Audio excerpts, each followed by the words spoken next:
When I came to you, I really saw how to train at the highest level.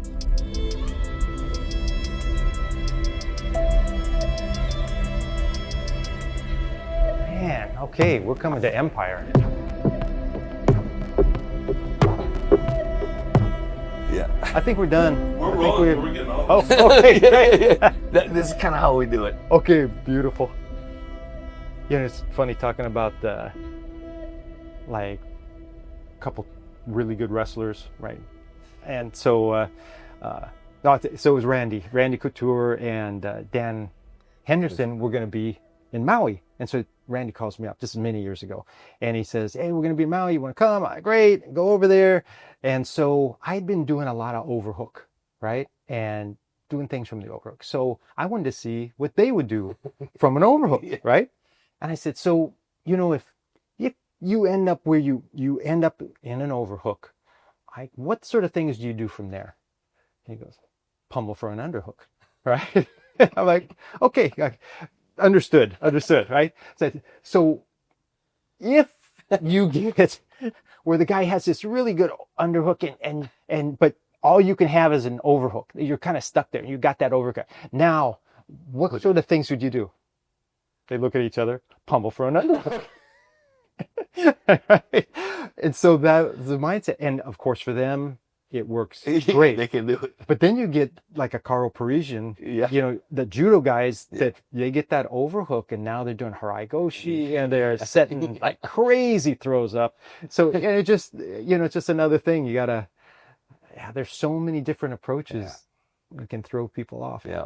And depending what camp you come from, right? So you come from like Randy and Henderson's camp.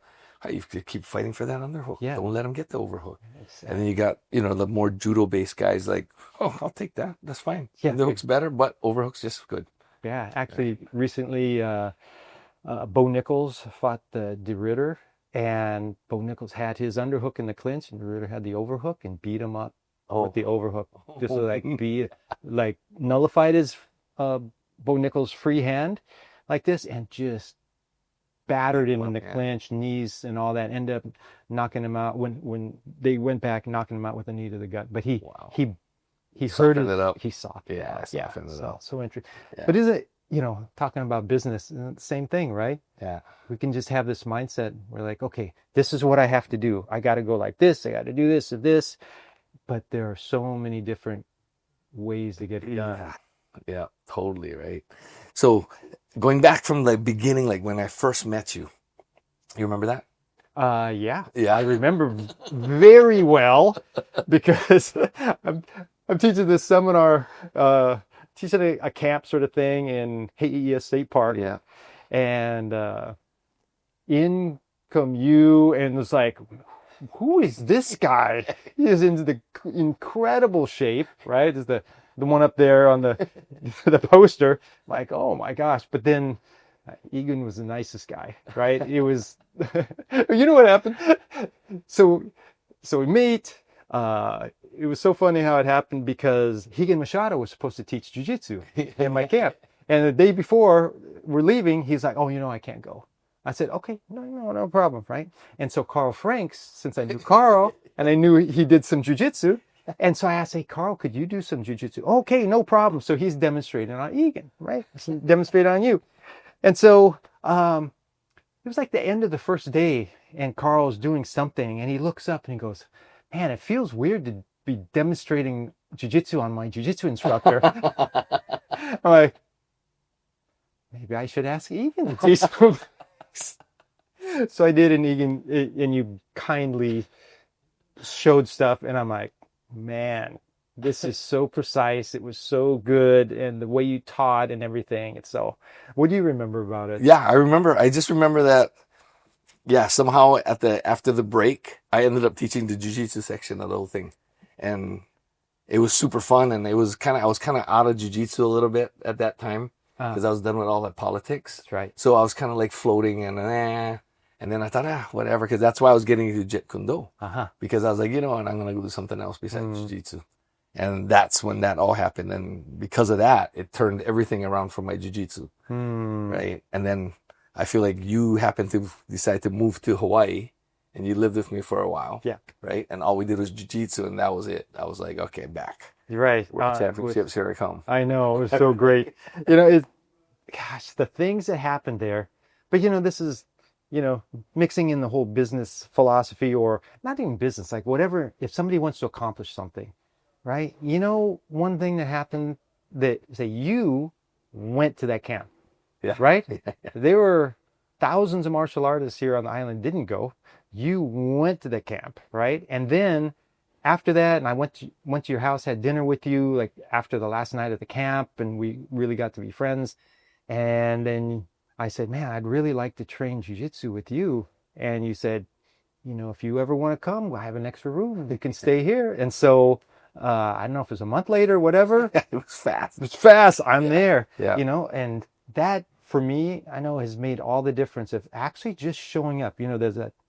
There's that saying, 99% of success is showing up. Yeah. I mean, you just have to go, I'm going to go. Yeah. And just go do it. Yeah. Because that changed so much for me, because at that time, I'd been Dog Brothers, the whole full contact, crazy sick fighting stuff. And, but a lot of the other things, I was learning jiu-jitsu, and like kickboxing was, I had learned a lot of kickboxing, but there wasn't a lot of sparring involved and all.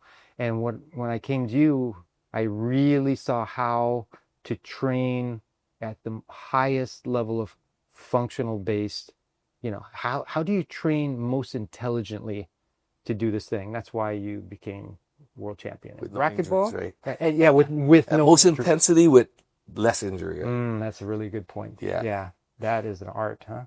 Yeah, what was interesting to me was like through the years I've known you and I've watched you, and it's the thing that is, I don't know, it's like bravery, or to me it's the way to get successful. I offered that to you to come and stay at my house. I didn't think in 1 month later you're going to be like, I'm here. Yeah. Like, right. Egan, I'm coming. Is everything set? And I was like, oh, this guy for real. And it kind of excites me because that's kind of like how I am. Like, I want to learn Muay Thai. I'm in Thailand. That's right. Right? And then what do we decide to do?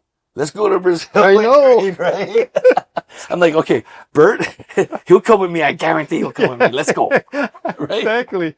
Oh, man, how is that? Yeah. And that was, before internet really, and all this, we had to figure that out, get the shots and the whole thing, and, talking to some lady, getting a few words in Portuguese so we might be able to communicate and all, then just showing up and seeing what happens. Yeah, and, that was another just show up, right? Right, and that was really good. And thank goodness you thought ahead and you brought all this disinfectant spray.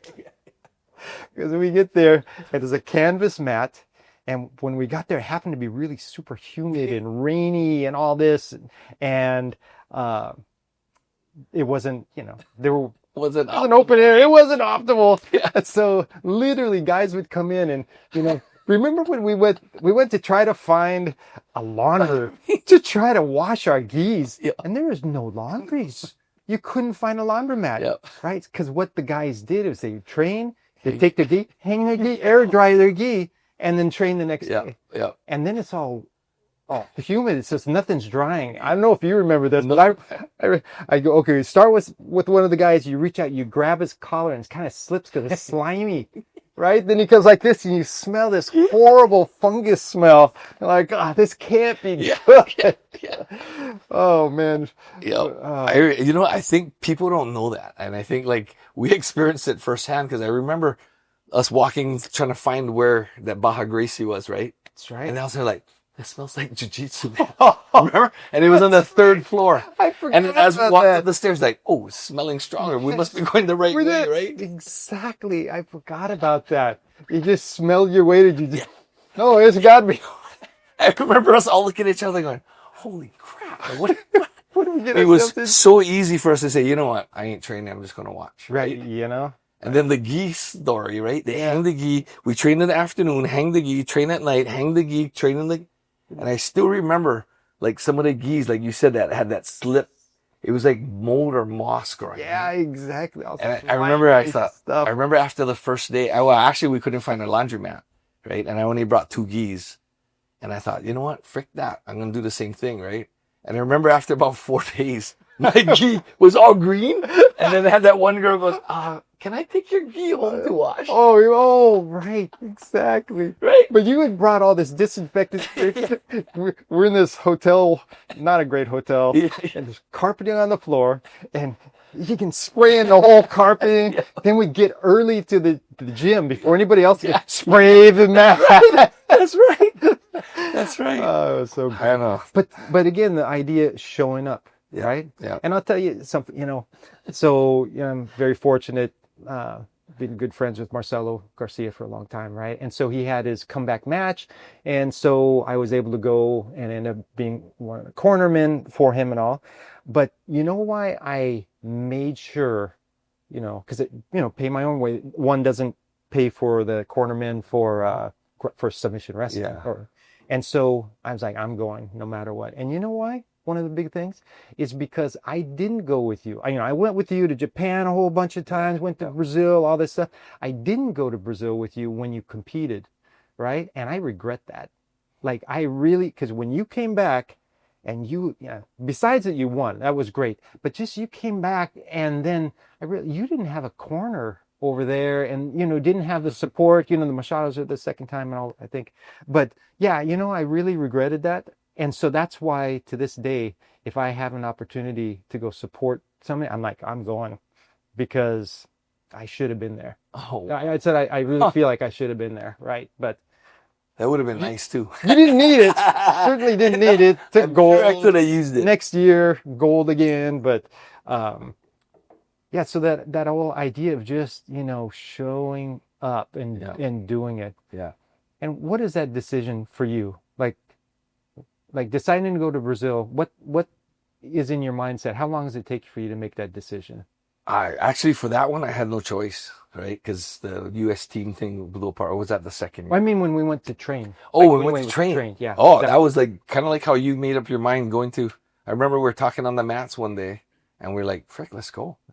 And then we figured it out, and we were there, right? Yeah, and I asked that because if you studying successful people and all, one thing that comes up over and over again is most successful people make decisions quickly and then they change slowly. So they go, okay, we're going this direction, and they go and they launch because, I have the tendency, I think everybody has a tendency to do it.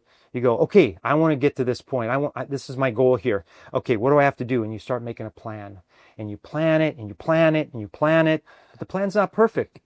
Okay, let's work on the plan some more, right? Yeah. And the years can go by, you're still working on the plan. Yeah. Yeah. You got to know where you want to go. Have some sort of a little bit of a plan, and then you got to launch. Yeah, and then totally. I remember too when we went on that trip, we didn't have enough money. That's right. Right, and it brings me back to how many people say and they use it as an excuse that I can't do this because I can't afford it. Yeah. Or I can't do this because I got to work. Or I can't do this because whatever the reason is.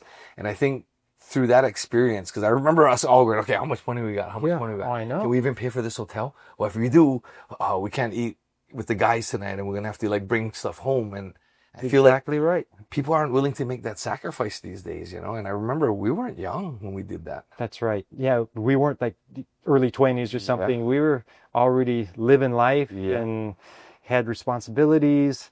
But yeah, on that trip, or even the trips I went with you to Japan to either corner you or corner Ensign and all, it's like, okay, I look at my life savings. Okay. I'm going to take half of it and buy a ticket. That's where we were, right? Yeah, exactly. I'm going to take half of my life savings and buy but man,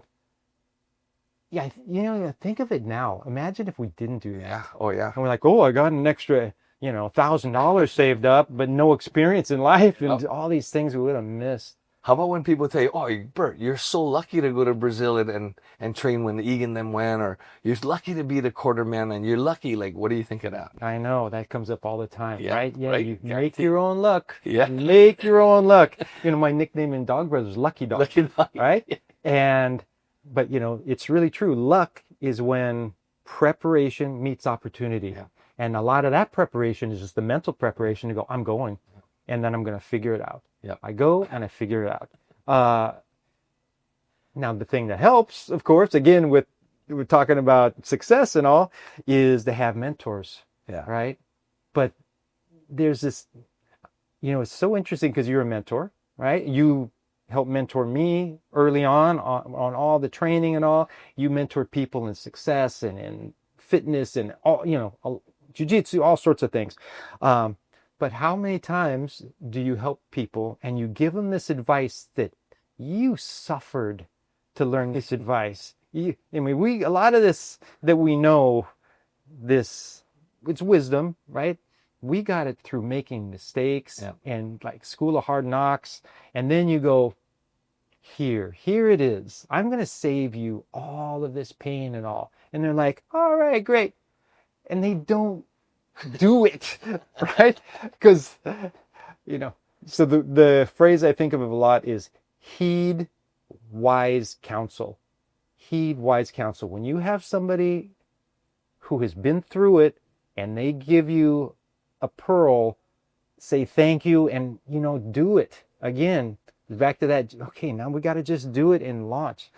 I'll tell you, so that when I finished college, I went to USC, I finished college, I lived in this little camper trailer, like this was the inside. There's a bed, it was the table that folded down into a bed, and I could literally touch the walls easily, right? So it was in a little tiny camper trailer in the parking lot of a dog and cat hospital, downtown Los Angeles. Not a good area, right? Very bad area. Yeah. Drive-bys across the street. Literally, I hear the cars screech up, boom, boom, boom, boom, boom, boom. They take off, and then a couple minutes later, these guys, you hear them getting in their cars, and they're taking off to go try to shoot those guys. And the last 2 years I lived there, so I lived there from 84 to 89, so 5 years. The last 2 years I heard gunfire every single night. I would go to bed hearing gunfire in the neighborhood every single night. I come out in the morning, there's a round, there's a bullet next to the car, right? That's been bouncing around the parking lot, right? So yeah, that's the sort of situation I came up, right? And so then through listening to wise counsel and training,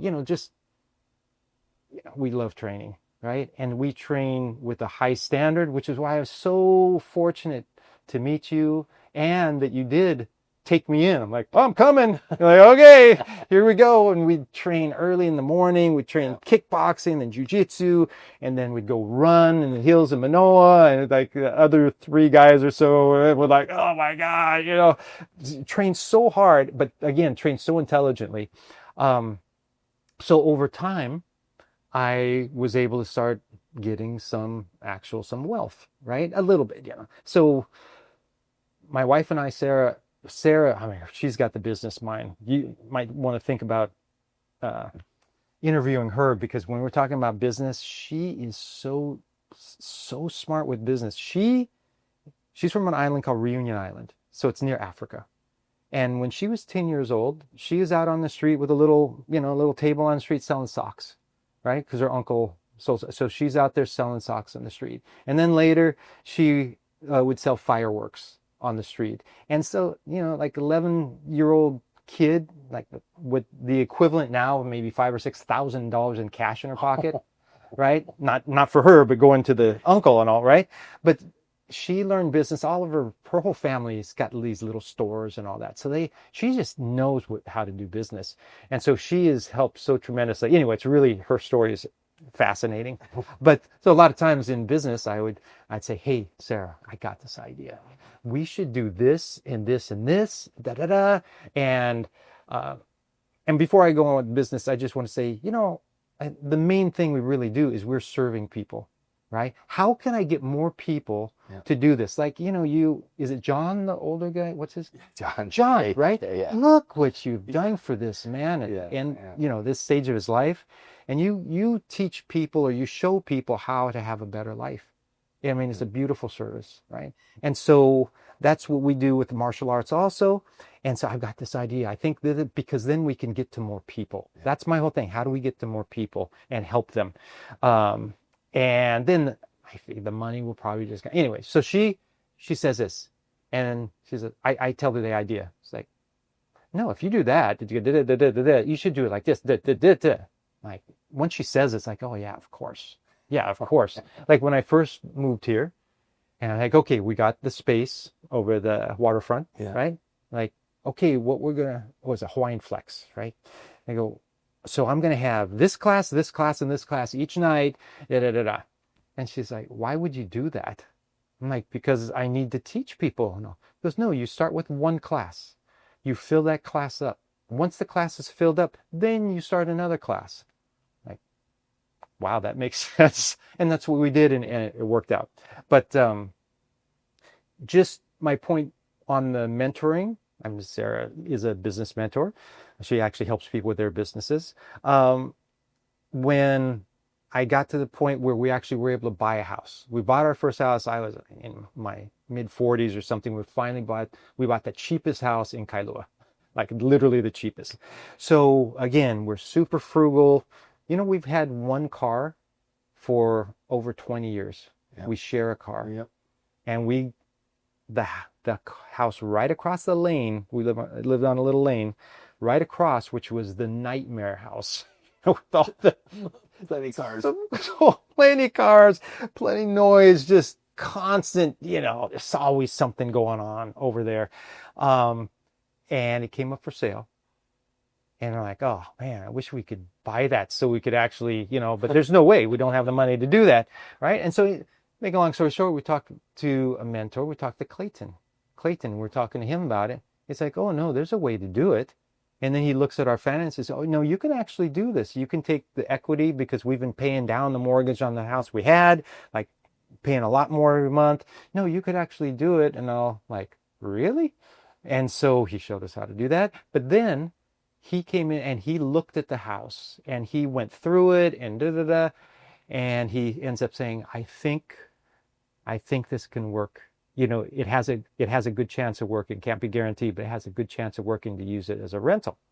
And then, of course, he advised to get somebody else to look at it too. I had a student who had like 10 rental houses. He comes in and looks at it, and the same thing. He goes, "Oh man, that thing is messed up. It's such a wreck." Because it was just. That's why we got it, because nobody else would buy it.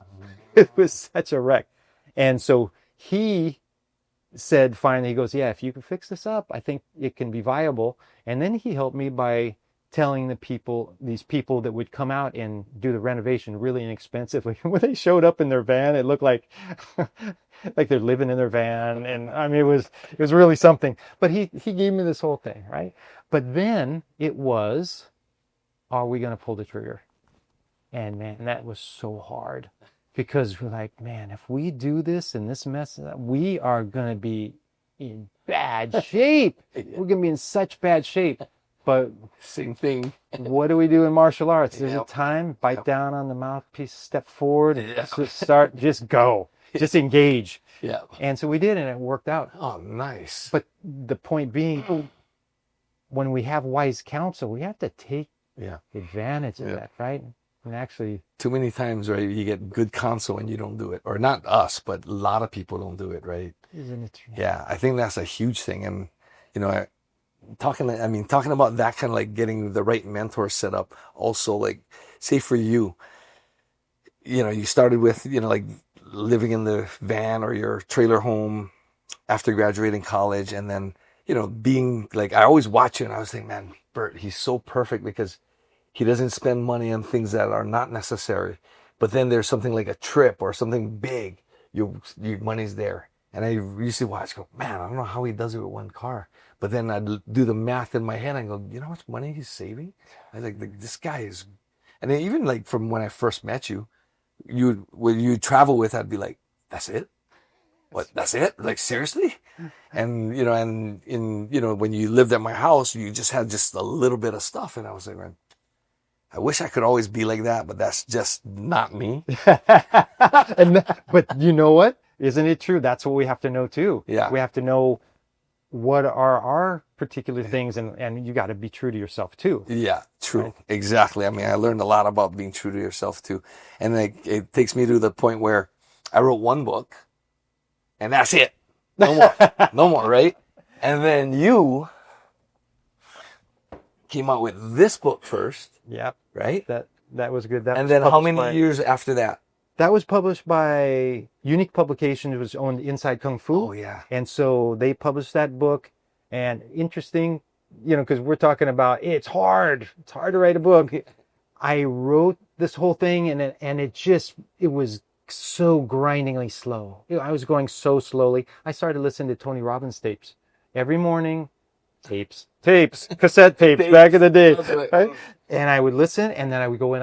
It would motivate me to go write. I needed somebody, right? And then I finally got the whole thing done. Then got all the photos done, and I finally turned it in. Like, oh gosh, finally!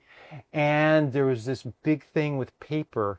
Like something happened, and paper prices skyrocketed. So it took 5 years before it actually got published. Wow. I finished it 5 years before it got published. Wow. Unreal. Yeah. So then after you did this, yes, did you think, I can't wait to write another book? No. No? No. I wasn't looking forward to writing another book, but then came the time I was writing some articles so I had a column with Inside Kung Fu, and still is a magazine in Europe called Budo International. It's in Spain, but you write an article for them, and then they translate it they have an English version, Spanish, French, Portuguese, like 5 different languages. And so they translate it and they distribute that. And they asked me if they'd like me to write a book also.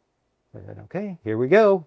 And so This is it? That's it. Wow. And so tell me about this one. Like, tell me how long it took you. Was it hard? Was it something that was easier? Okay, this one right here. So was it hard writing it, getting started, finishing? Did you learn something from that book to make this one a lot easier to, or like tell me about that? Absolutely. So you know what I realized with a big problem with writers. So one thing that was in my favor was I had a knack for writing, and in college at USC, I was a biology major, but I was in a 4-year honors program in writing and literature. So I was well trained as a writer.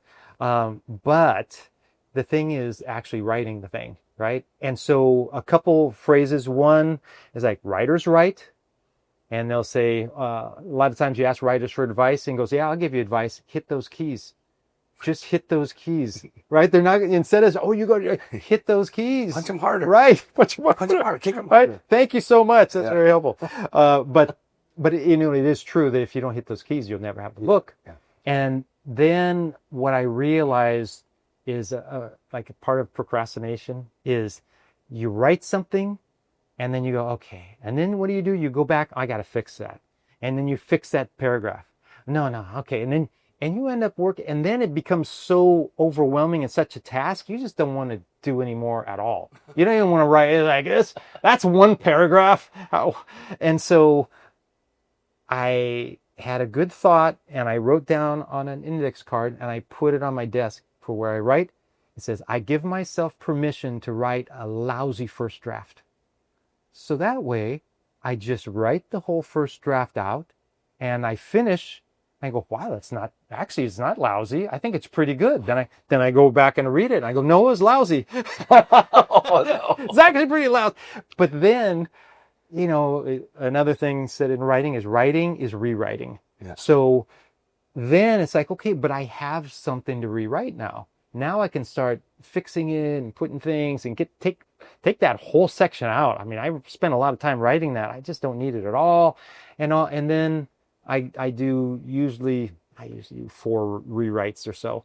And then you have something like, okay, that actually is workable. But man, you have to give yourself permission to fail. It's like when we're doing jiu-jitsu again. I mean, we get good at jiu-jitsu by getting armbarred and getting choked and all that. Getting in bad spots, right? Yeah. So a lot of the jiu-jitsu stuff, a lot of martial arts things, or I think even sports, like a lot of these things, if you learn how to link it with life, it's like huge lessons, right? And then you went for this one. Now, When you started writing like this book and like the next one that we'll probably look at, this is like more your passion. Yes. So how's it writing a book like when it's more your passion? Okay, really good observation. So choke 'em out. So the idea on this was, in especially street self-defense, which is my main, what I love, teaching the most, because I had something really bad happen to me when I was a kid. And so I'm like, I don't want anybody else to have to deal with that kind of stuff, man. Horrible. You're like Batman, Burton. Say that off camera.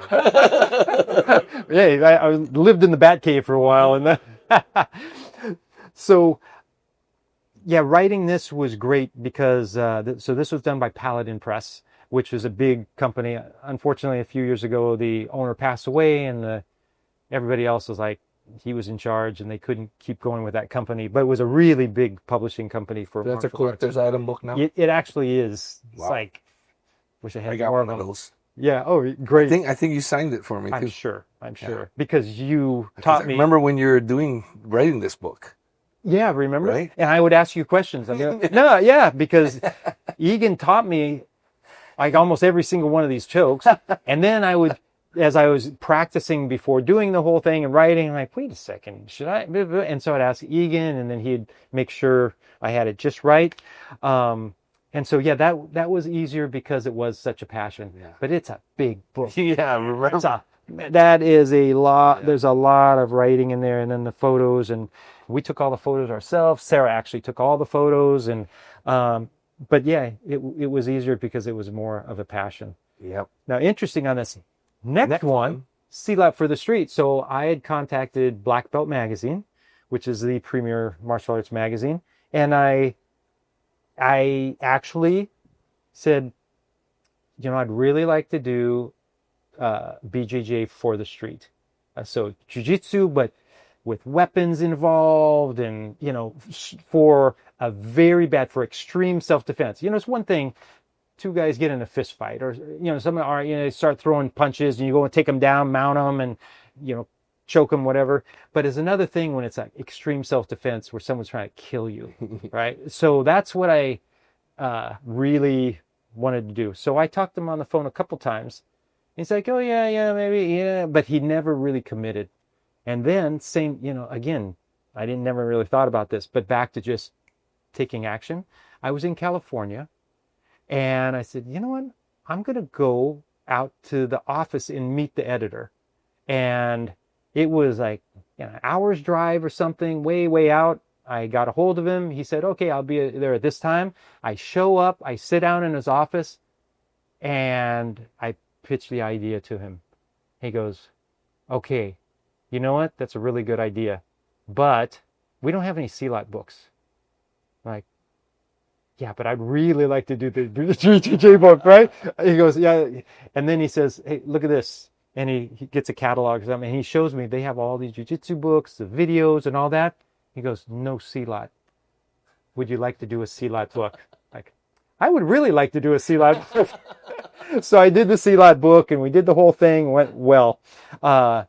But then that, because I did it and it went well, and they were very happy with the product and the sales and all that.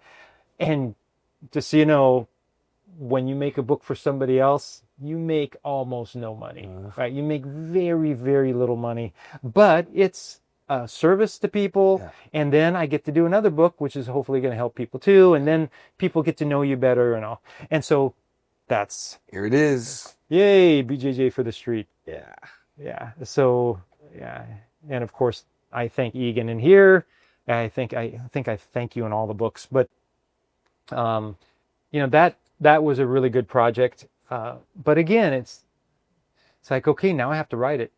Yeah. I have to sit down and actually write this thing. So having the discipline to just sit down and, again, not be able to write a lousy first draft, but the whole goal is just to get it all written and all. And it was a lot. That was a lot of writing. Yeah, because there are photos, but look at the size of the text in here. It's small. Like the text is real small. really Yep. small text. But and then another publisher contacted me and said, hey, you know, all those columns you did for Inside Kung Fu and all, how about we put them together in a book? And I had thought of doing that, but I didn't want to do all the self-publishing and all that, right? Which is such a pain. And so he did it. And so I had to go through and re-edit all of them and compile the ones I wanted. And so that's the last book that just came out last year. Yeah, last year. Nice. Yeah. Wow. But like, it's a cool book. Like anything, you know, we have a goal and then we have to sit down and do the work, you know, and do what it takes to get it done. Your book, though, you know, no, your book, that's awesome, right? There's one right here. You ready? There we go. One and only, and never plan to do another one again. It was way out of my comfort zone. Oh man, isn't that the truth?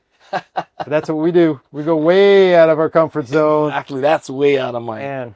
I remember, you know, the thing about this book I remember like you coming in, Egan, let's play this position with a knife. Let me see how you're gonna do it. How are you gonna stop this? Or how are you gonna stab me with it or whatever? And I remember like literally going through it and I'm going, man, for me it was super fun.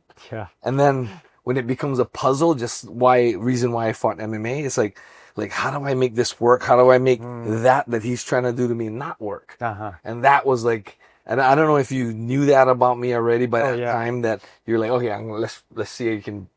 And I remember numerous times some of the things where I was like going, I don't think I can stop that. And then other times I'm like, this is fun. Here's the knife back to you. Exactly. Right? And you know, I tell people all the time on seminars, on videos and all this sort of thing, I talk about that process with you. And I go, okay, I'm going to test this stuff. So I test it with my students and this and that. Then I go, okay, but the ultimate test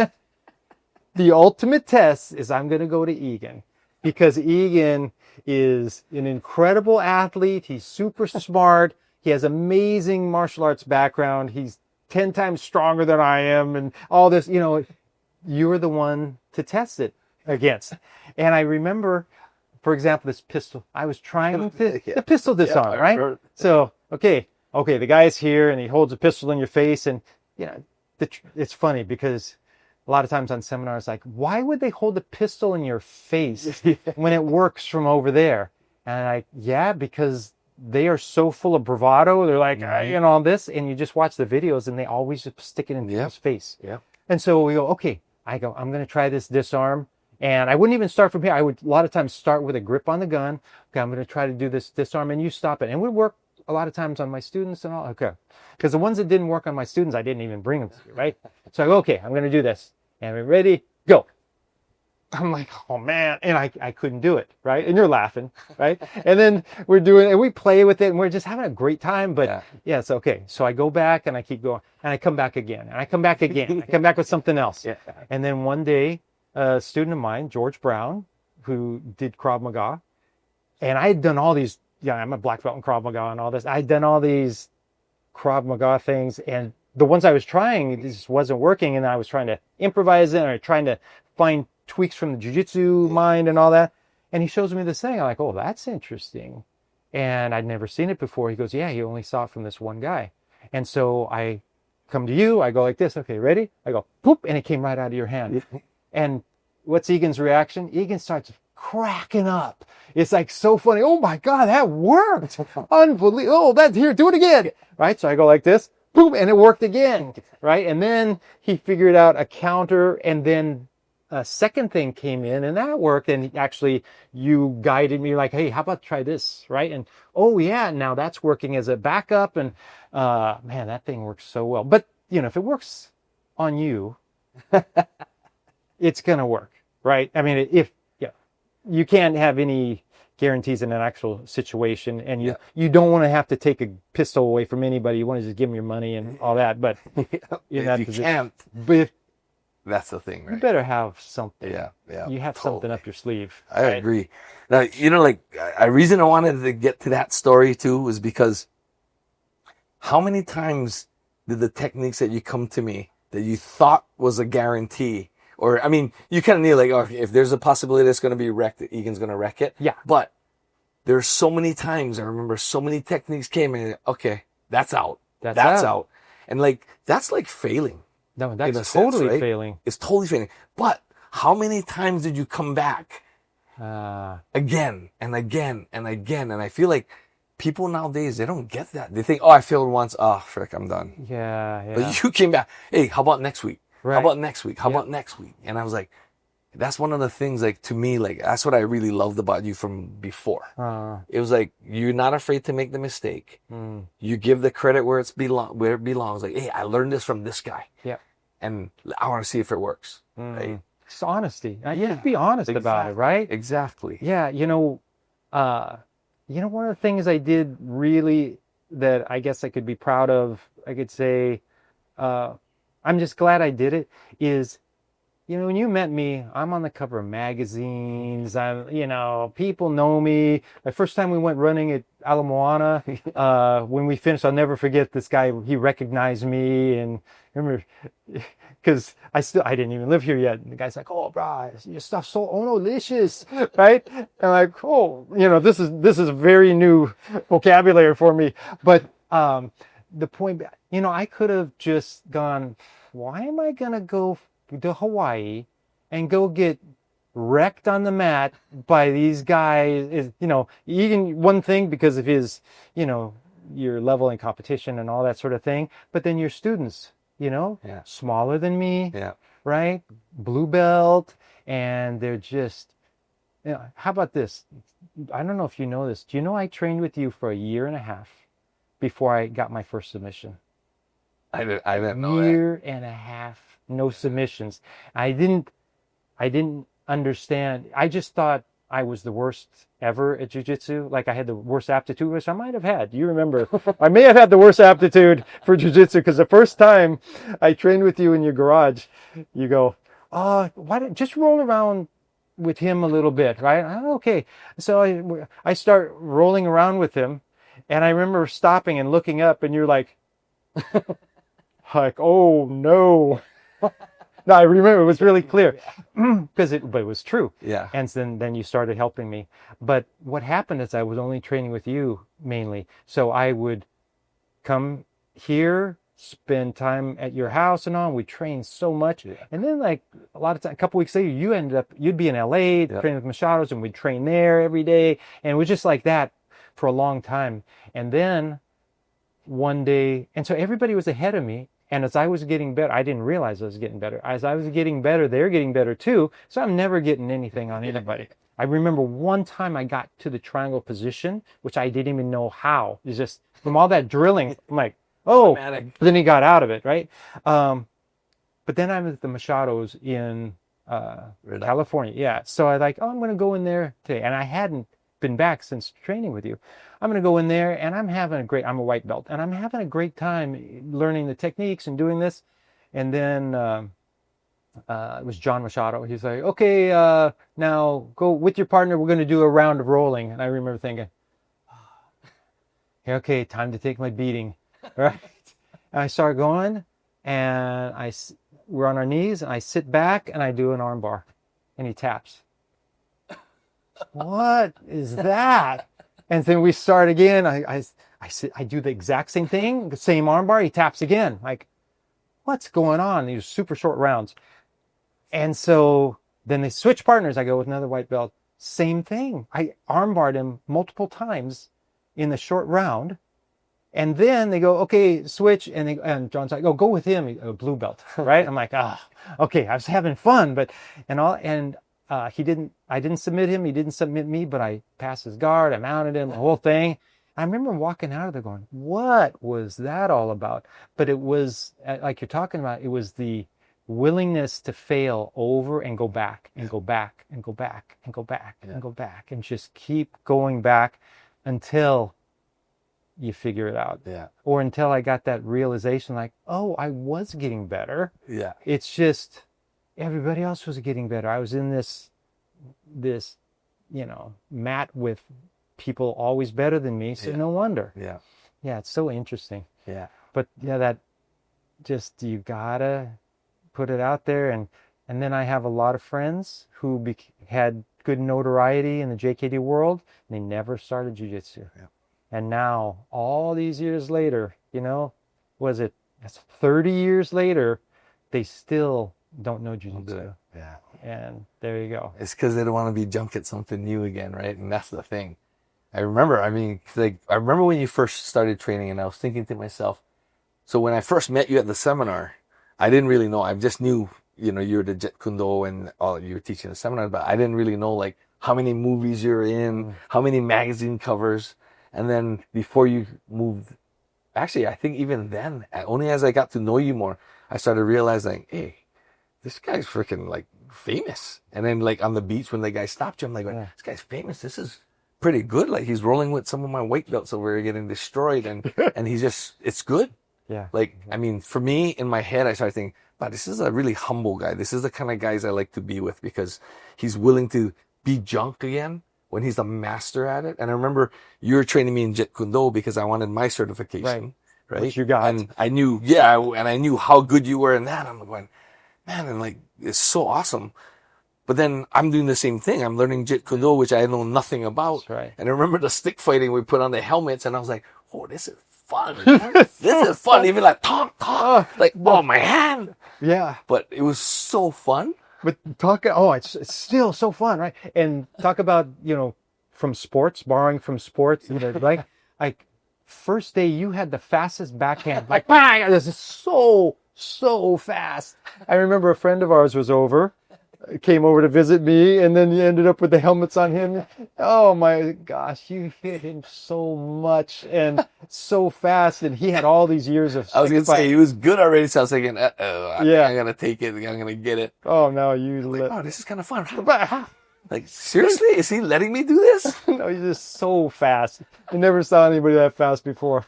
But yeah, all that carryover though, right? Yeah. You know, it just carries over to. That's why I think.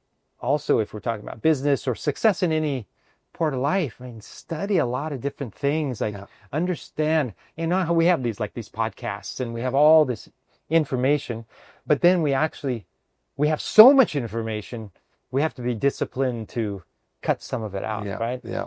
What do you think about that? I think it's true. I think there's so much information out there that, like, so example for me is, if I see a messy room, like you see my car or you see my office or my man cave, it's a mess. Because I'll look at it and I don't know where to start.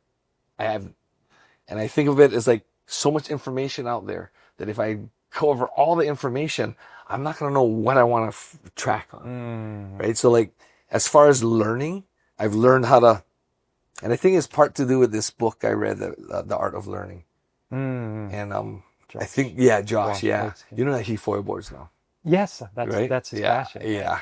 So I'm going to meet him one Black day. belt under Marcelo. That's right. Yeah.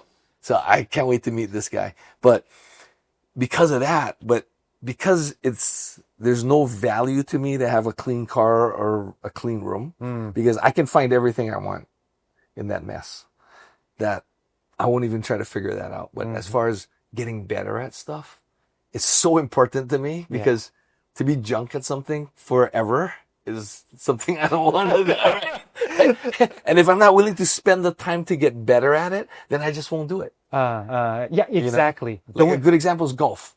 I will not spend the time to get better at golf. I just know. I don't know if you remember this. We were driving back. So, you know, here in Hawaii, great. What do we do? You know, the very first day I got here, I fly in. I'd been here a few times before, and when I fly in, I see Waikiki and all this. It's like, relax, vacation, right? He can fix me up. It's like, I think I landed 11 or something in the morning. Go back to his house, change. Let's go to the beach. We're gonna run sand at Ala Moana. We have to do it like 1 o'clock because it's hottest, right? Hottest part of the day, and all that. But so we went up Waimea. Because of the sand dune, right? When the sand dune's there, and like Carl Frank's on my back, and I'm running up a sand dune and all this stuff, and we're running the soft sand. And so we're driving back, and I'm with you in the car, and we drive past this very nice golf course someplace. I don't know where it was, but there's a real nice golf course. And you turn to me and you go, if I ever tell you that I'm going to take up golf, shoot me. No, don't. I can't do that. Yep, but totally. It's true, right? I mean, I have a hard time if I'm gonna pursue something. I'm all the way. Like for me, capoeira, the Brazilian sort of dance sort of thing. I think it's beautiful and so good for the body and all. I've just never done it. I did it a long time ago, a little bit, but I realized this is going to take such a big portion of my training time, because techniques and all are unlimited. Training time is limited. Yeah. So we have to really guard what we're going to put, and then go deep, right? Go deep in it. So I think, like, to me, it's like so many people have a hard time getting better at stuff. I mean, there's lots of reasons, but I feel like, say, for health and I know it's for you too, and I'm going to ask you what you think of this, but I think people have a hard time saying no. And I think, like what we're saying, like, I'm saying no to golf because I know I'm not going to put in the time that I'd like to get good. So no to golf. Going to a party, no to a party, because it's not going to make me better at whatever I do, you know, and that's the kind of stuff. And I don't know, I'm sure you got the same kind of thing. My thing is, self-discipline. Discipline is the art of saying no. That's it. You know, you make a decision, and you say, I'm going to be disciplined on this. And when something's presented that's out of line, takes you out of line, going toward your goal, you have to say no. Just say no. Like for me, this is crazy. I'm sure a lot of people think it's crazy. I had a problem with chocolate. Like when I lived in that trailer, oh my God. I'd come home from training, and you know, this is not a uplifting place anyway. I get home from training, it's like, I'm telling you, all of a sudden I'd find myself, I'm in the supermarket. Like, I don't know, it's like I didn't know how to get there. I'm buying chocolate or cookies and milk, and then I'm eating massive amounts. So I was heavy, right? And I'm eating all this stuff, and I try so many times. I'm like, okay, that's it. I'm going to stop, but never could do it. But then I was in Japan, and I shot my first instructional video. And lucky for me, I had just spent a month in the Philippines where it was so hot, and I was in this little room with no AC. It was so incredibly hot. I just lost a lot of weight because it was so hot, and they didn't have any good chocolate over there anyway. So I get to Japan, and I shoot this first instructional video, and I wasn't in like really terrible shape, but I wasn't in great shape. And I remember looking at it going, you know, easiest way for me to get better is to get in better shape. And so then a bunch of things happened. I'll tell you what happened. My friend over there, Japanese guy, Yori Nakamura, who's Shuto, he was a shoot fighting champion. You remember him? He had this big video collection, and he had Arnold Schwarzenegger, like anything Arnold Schwarzenegger was in. This was before he was a big movie star, and he had a clip of him in this TV show. And so he's playing a bodybuilder, and this lady's over at his house and offers him a Coke. He goes, "Oh no, I'm not going to drink that." And they're like, "Well, why not?" He goes, "Why would I put anything in my body that it doesn't need?" And somehow that clicked in my head. And I had just been at 7-Eleven. I bought like 4, 5, maybe more chocolate bars. And I remember looking at that, and I looked down at the chocolate bars. I look up, and that's the last time I ever had tasted chocolate. Wow. I have not tasted chocolate since '89. Wow. And last week we had the chocolate lady on here. Yeah, right. I know. Which I will take my wife and daughter to go out to her place in Manoa to go check it out. But yeah, so you know, it was the art of saying no. And you know what I did? I actually practiced. I practiced looking at chocolate and saying no, which you know, it looks like I'm a crazy person, right? But like, I go, chocolate, no. And then I'll tell you what I did is I would never, ever, ever take drugs. That would never happen. So I'd go like cigarettes or anything. I'd go cigarettes, no. Drugs, no. Chocolate, no. And I made this association, but it worked. Yeah. You know, it worked. I had such an addiction for this stuff. And it was so bad. Do you remember those Chips Ahoy cookie thing? Yeah. So I would take they'd have this bag like this. I would eat like a whole bag. I would eat a whole bag. I would sit down and eat that whole bag and drink milk. And a friend of mine said, "Oh, you know what you need to do? You need to go and just like eat 2 of those bags." You get sick and you of get sick. You actually, you get physically sick and done. So I did. I went to the store, and they had the jumbo size. I bought 2 jumbo size. And I sat there and I just forced myself to eat every single cookie in one sitting. And when I was finished, I thought, that was delicious. Oh, no. Did nothing. I was like, whew. You didn't feel sick at all after? Nothing. Nothing, right? God, that's probably why I had all those digestive problems later on, right? Like, I'm like, that was great. So, yeah, so it was a very difficult thing to get over. Yeah. But doing that, the art of saying no. Yeah. Yeah. And now with so much available in our life every day, like scrolling, you can get on your phone and get hypnotized. Yeah, that's true. And, you just have to say no, schedule, and, just you're protecting your own time. Yeah. And that's our most valuable commodity, right? It's funny because like I think about the times when we used to travel together and you're at my house. It was super easy because when we were in Brazil, those guys party.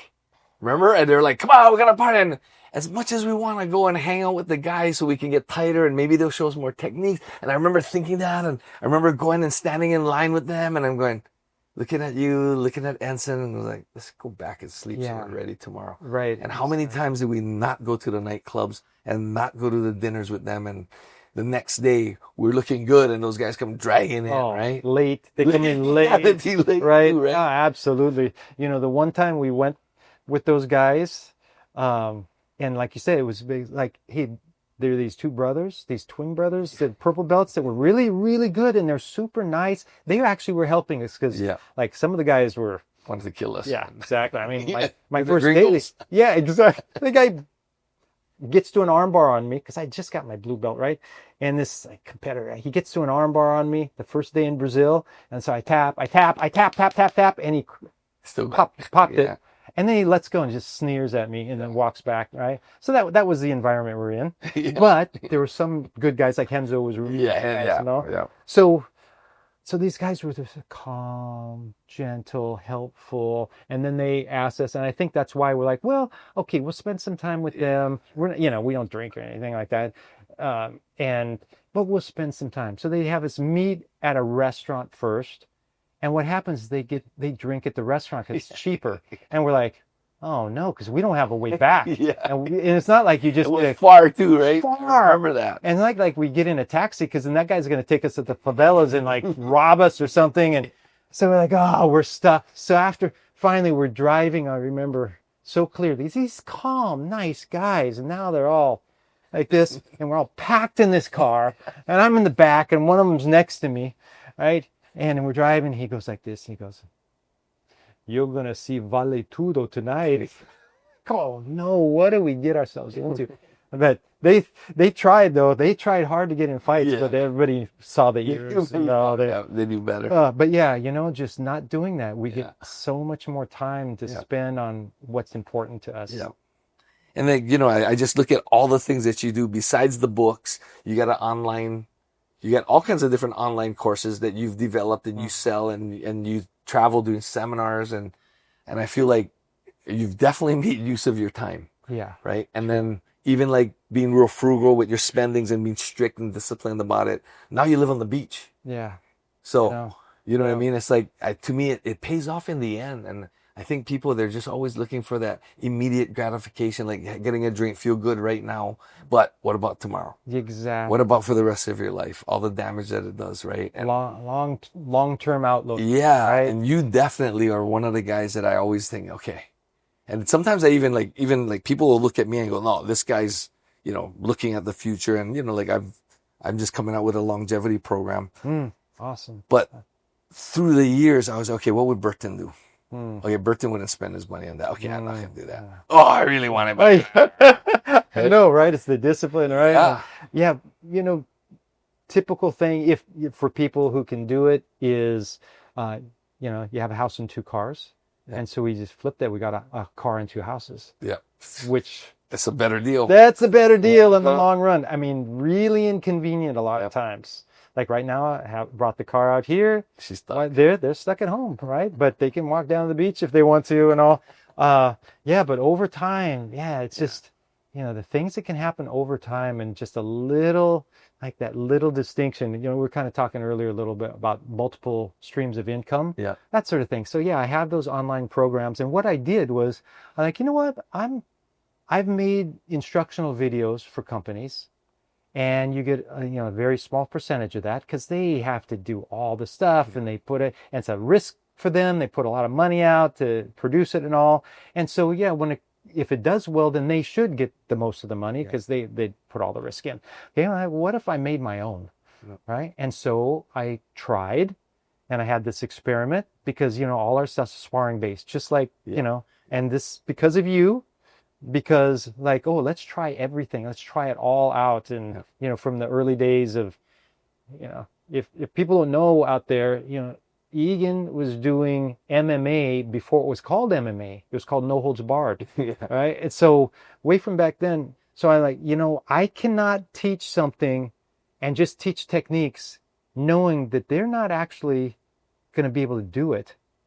They have to, it's about being able to do it. That's all that counts. I don't care how many techniques you know, because you can know, I have so many people, they know, 50 disarms for an angle one with a stick, right? Then I put the helmet on them and I go wham like this. They can't even block it. Exactly. They can't do anything with it, right? So, like for example, I started with this Battlefield Collie program with Stickfighting, and my idea was like put this out and make it just like a class, like the classes we do. So, the whole thing, the first level is all only hitting the hand. So we're hand sparring, only hitting at the hand.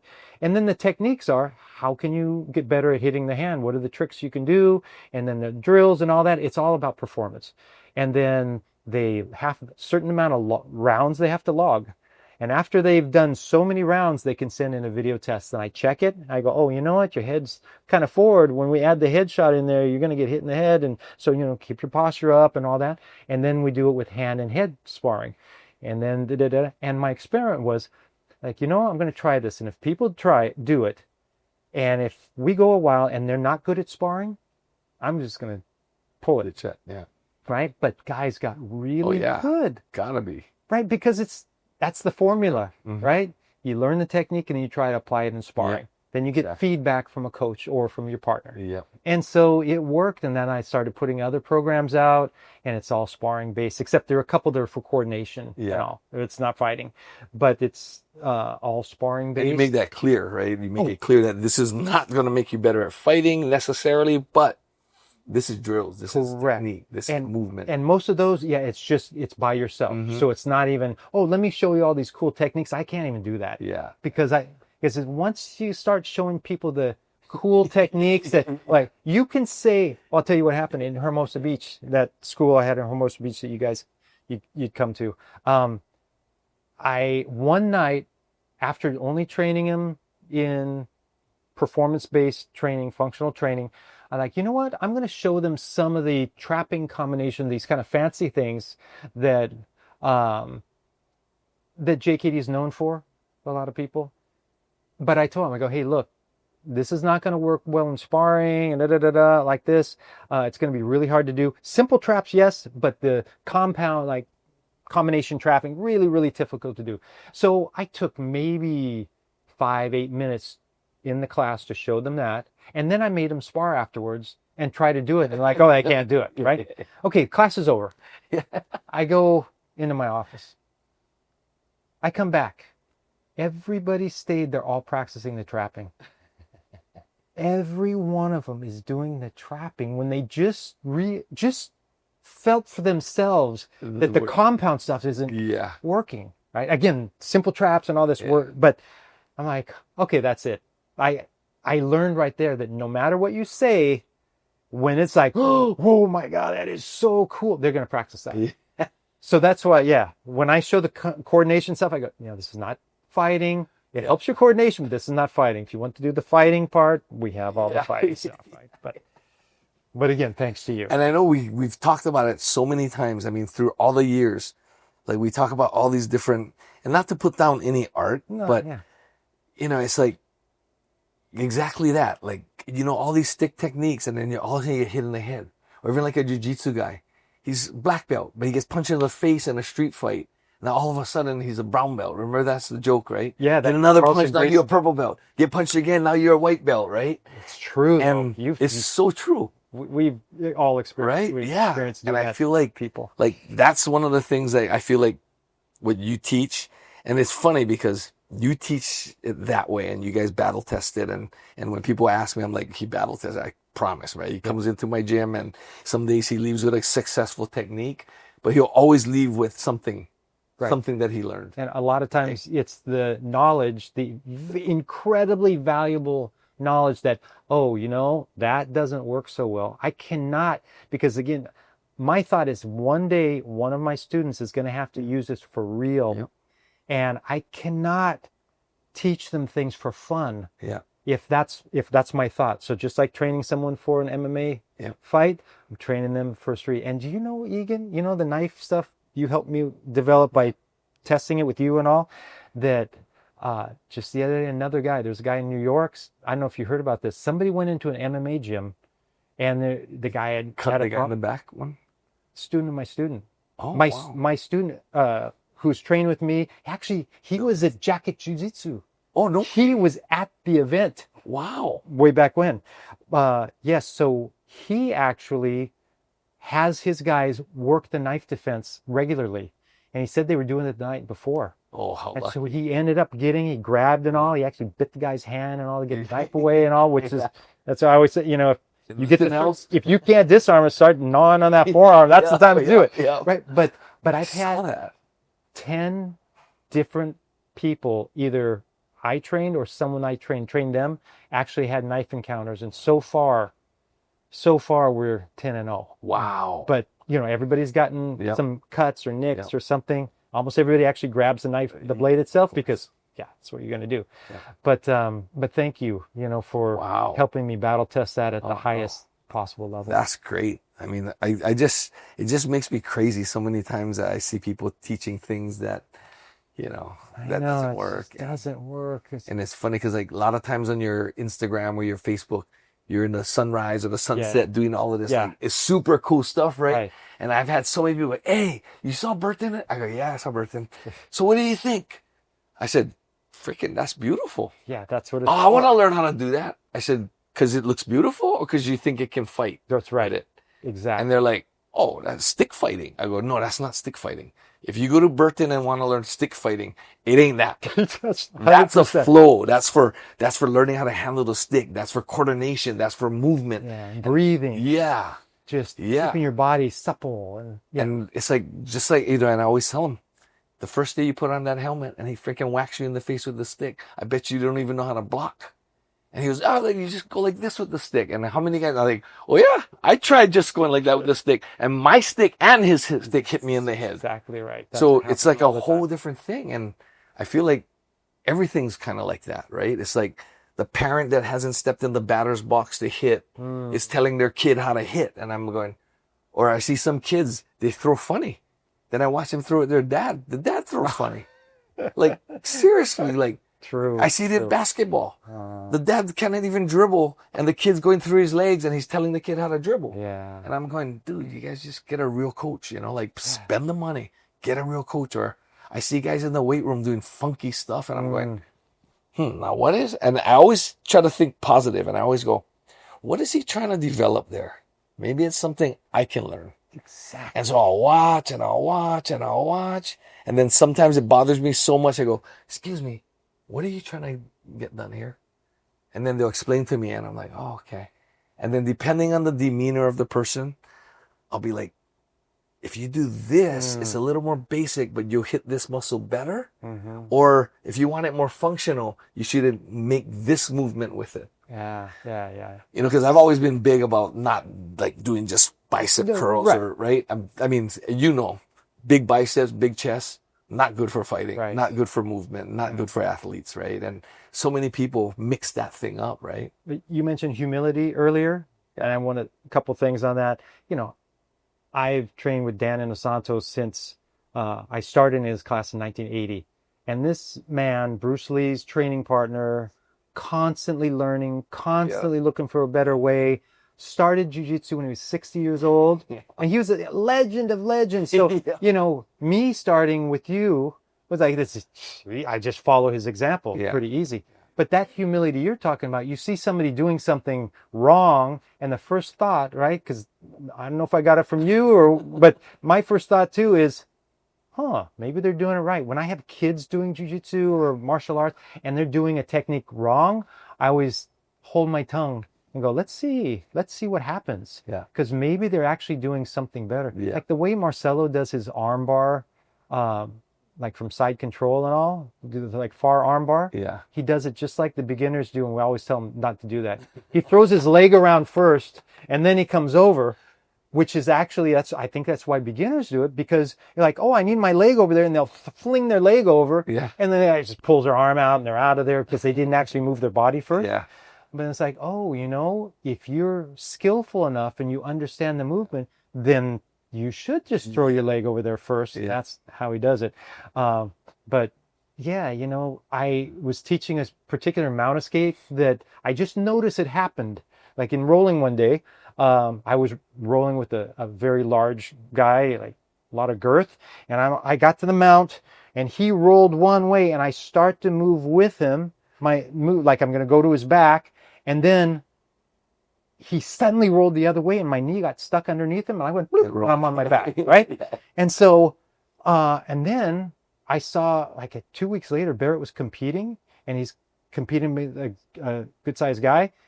He got the mount. The guy did the same thing, just accidentally went one way and the other, and Barrett ended up on his back, and then, of course, swept him, whatever. But I'm teaching this in class, so I really explored it and all. I'm like, you go like this way, and then you just lift up a little, you hook that, and you go over. And so this guy was trying class for the first time and never trained in any martial art ever, right? And he goes, wouldn't it be better, like, you put your arm there and kind of block his leg as you're doing that? I go, yeah, that's a really good idea. Right? Yeah, but that humility is so that we get better. Yeah, because you learn all the time, right? But even from a beginner. They often have a lot. But thanks, Egan. I mean, thank you so much for being such a great. Oh, no way! Thank you. Oh, not to mention, we could tell stories of the crazy stuff we've done. You know, my daughter says, my daughter's like, so why did you go with Egan on so many things when you almost died a bunch of times?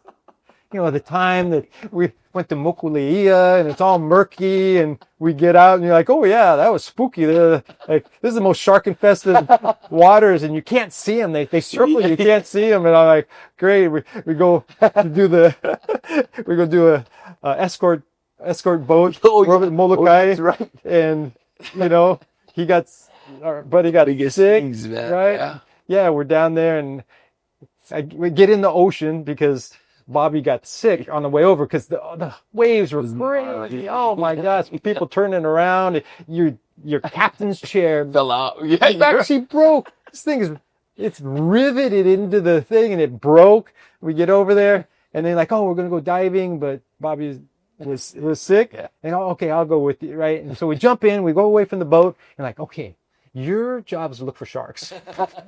Here we go again.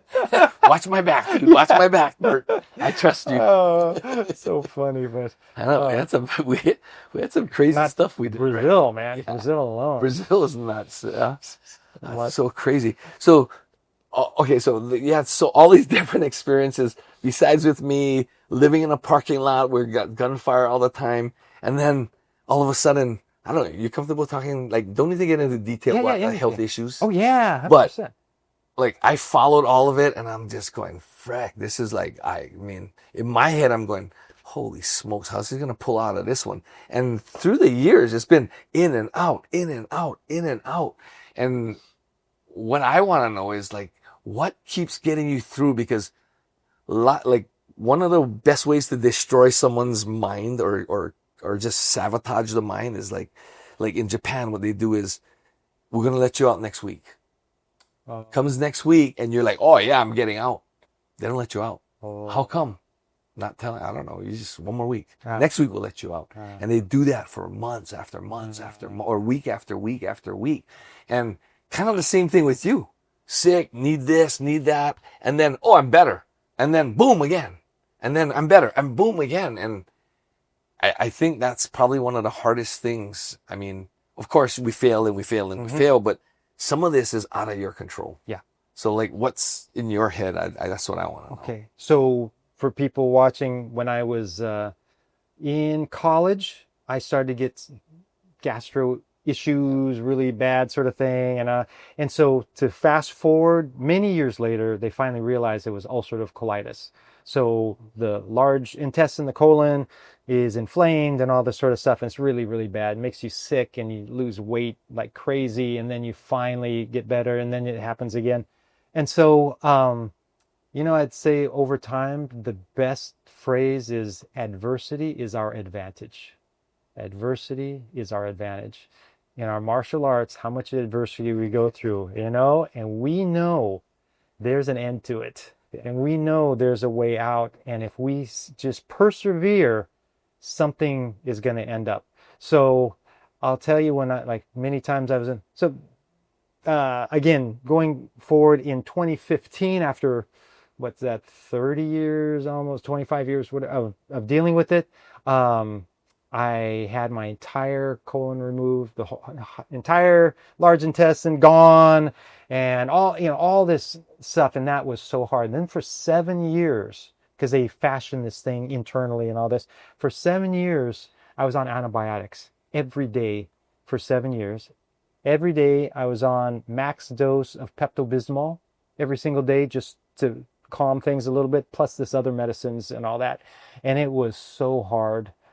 For the first month after the big, 2 months after the big surgery, I slept on the bathroom floor because I'd have to go to the bathroom 6-8 times a night. Wow. And so I was sleeping on the floor in the bathroom and it was just so difficult. But I had support. Sarah just stepped up.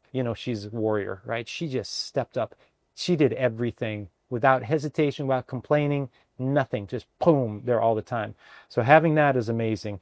But then, I actually got a book on positive quotes, and I would just read them and read them and read them and read them to try to, I knew I had to keep my mind positive. And something I really realized is there's a difference between disappointment, feeling all that pain and all, disappointment and discouragement. When we're trying stuff and we're trying to go for something, we can become discouraged, right? And to achieve something, it takes courage. Yeah. You have to be courageous, just step forward and just start going, right? Now, if we fail or don't get the outcome we want, we can be disappointed. We will be disappointed, which is another reason why people don't even start. Man, I'm going to be so disappointed.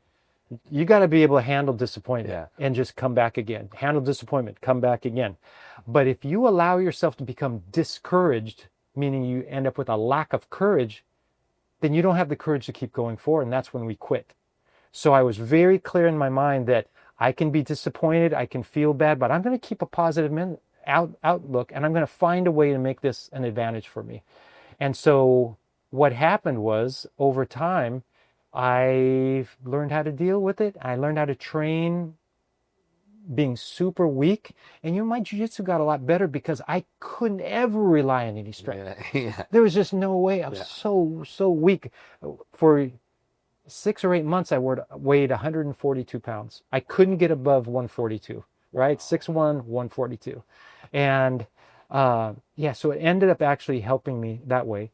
But it's the training, and I tell everybody on seminars and this and that, I tell them, the training, especially, I'm not saying this because you're here, but especially with you, because you made us do some brutal training, and I think you enjoyed it very much. I was a blue belt, and one night I think it was the second camp, and some of the guys but had some guy, I don't know who he was, he was like 280 or something, and you go, okay, and you told me to lay down. He's going to start side control. Go. You try to escape side control, and he's going to just try to keep you there and see if he can mount and all that. And how long's the round? Oh, you go until you get out. Until you get out. And it was at least 20 minutes of dealing with this. But that sort of thing, you just, you get tough, Yeah. right? You just get tough. You're like, you know what? I'm not going to let my mind go negative, and I'm never going to feel sorry for myself. Yeah. Never. Because how grateful am I that we have the technology to actually do these surgeries and do things to make me better? Because, 50 years ago, I would have just suffered an agonizing slow death. Yeah. Slow and agonizing death, right? But no.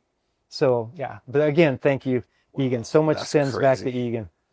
Okay, so this is something I want to hear. Because I don't know what went through your head or Ensign's head, but that jacket jiu-jitsu tournament that I fought. Yes. Right? You were there in my corner. And this is in my head, right? After one of the rounds, I was like, I can't walk back to the corner. Yeah. Remember? Yeah. And I was laying there going, can I just wait? Like, I remember going, can I just wait here till the next round starts? and then stand me up and I'll keep fighting. I'm good. Just stand me up. Don't make me stand up right before that. Let me waste any energy right now. Let me lay down. And then you and Ensign came and dragged me back to the corner because the referee said, you got to go back to your corner. And then I remember you guys talking to me and I just cannot hear anything because I just was like, just so tired. And like you're just doing, you're like this. Your eyes were like that. Your eyes were like, oh my gosh, that was bad. And I remember going, bing! And I remember you and Ensign going, go! And then here goes the fight again. And I felt like I was fighting. And then the round's over again. I'm going, it's another tie, right? Because I had the judges. Right. I'm going, Kosaka, right? Yeah, it was Kosaka. And he's who's like, huge. Yeah. He's huge and a legend already over there. Yep. Oh my God. And I remember coming back and like, and so I know what was going through my mind, like, throw in the towel. Yeah. In my head, throw in the towel, but I don't want to say it. But Bert, please, just throw in the towel because it's not my decision. Right. But you guys never did. No. And I remember going, frack, man.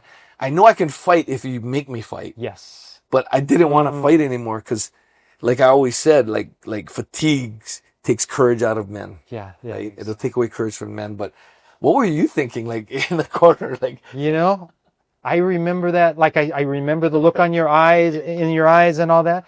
And I think my recollection is that if we threw in the towel or if we said, that's enough, that it would have been a big regret. Yeah. It's like we're the types, we're going to go out on a shield, right?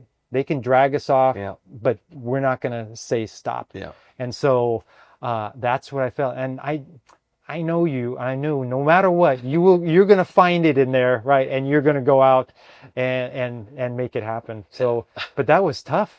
It was so hard to watch you come back like that. And then like, oh, another one. Oh God, right? This is how hard. And then you go out and you all of a sudden like, just unbelievable. No, really, just phenomenal. And that was the first time I saw you ever go all out. Yeah. And I remember the first match you had watching and you started, I just remember going, whoa, that is a whole nother level you pulled out. It was just so, and you know what, people are like, well, why was Egan so tired? I don't know if you remember, they asked me after it was all over, the reporters were talking to you, and then they came talk to me for some reason, but they're like, why was Egan so tired? Like last week we were in Molokai doing the Molokai. That was the week before. That's right. My legs were done from that ride. That ride over. We didn't have seats because they all fell off. Yeah, and then coming back in in those huge swells, right? We wouldn't. That was small craft advisories. Yeah, that was like 20 feet seas. Yeah. Because the boat was 19 feet and we would disappear in the troughs. We would totally disappear. Right. We'd go and you would only see water, right? And you come up and you couldn't see the other boats and all that. It was just all the way. And then 6.5 hours back, right? Yeah, I remember that. But good times. Good times. I wouldn't trade it for anything. But again, I know we're probably at time here, but let's not regret stuff. I regret not going with you when you competed, and that's not happening again. And talking about being super frugal and all this sort of thing, but there's a time to go, okay, now it's time to spend money on things. Like my daughter is now, can you believe she's 15, right? She's 15. And you know what it's like to have kids leave.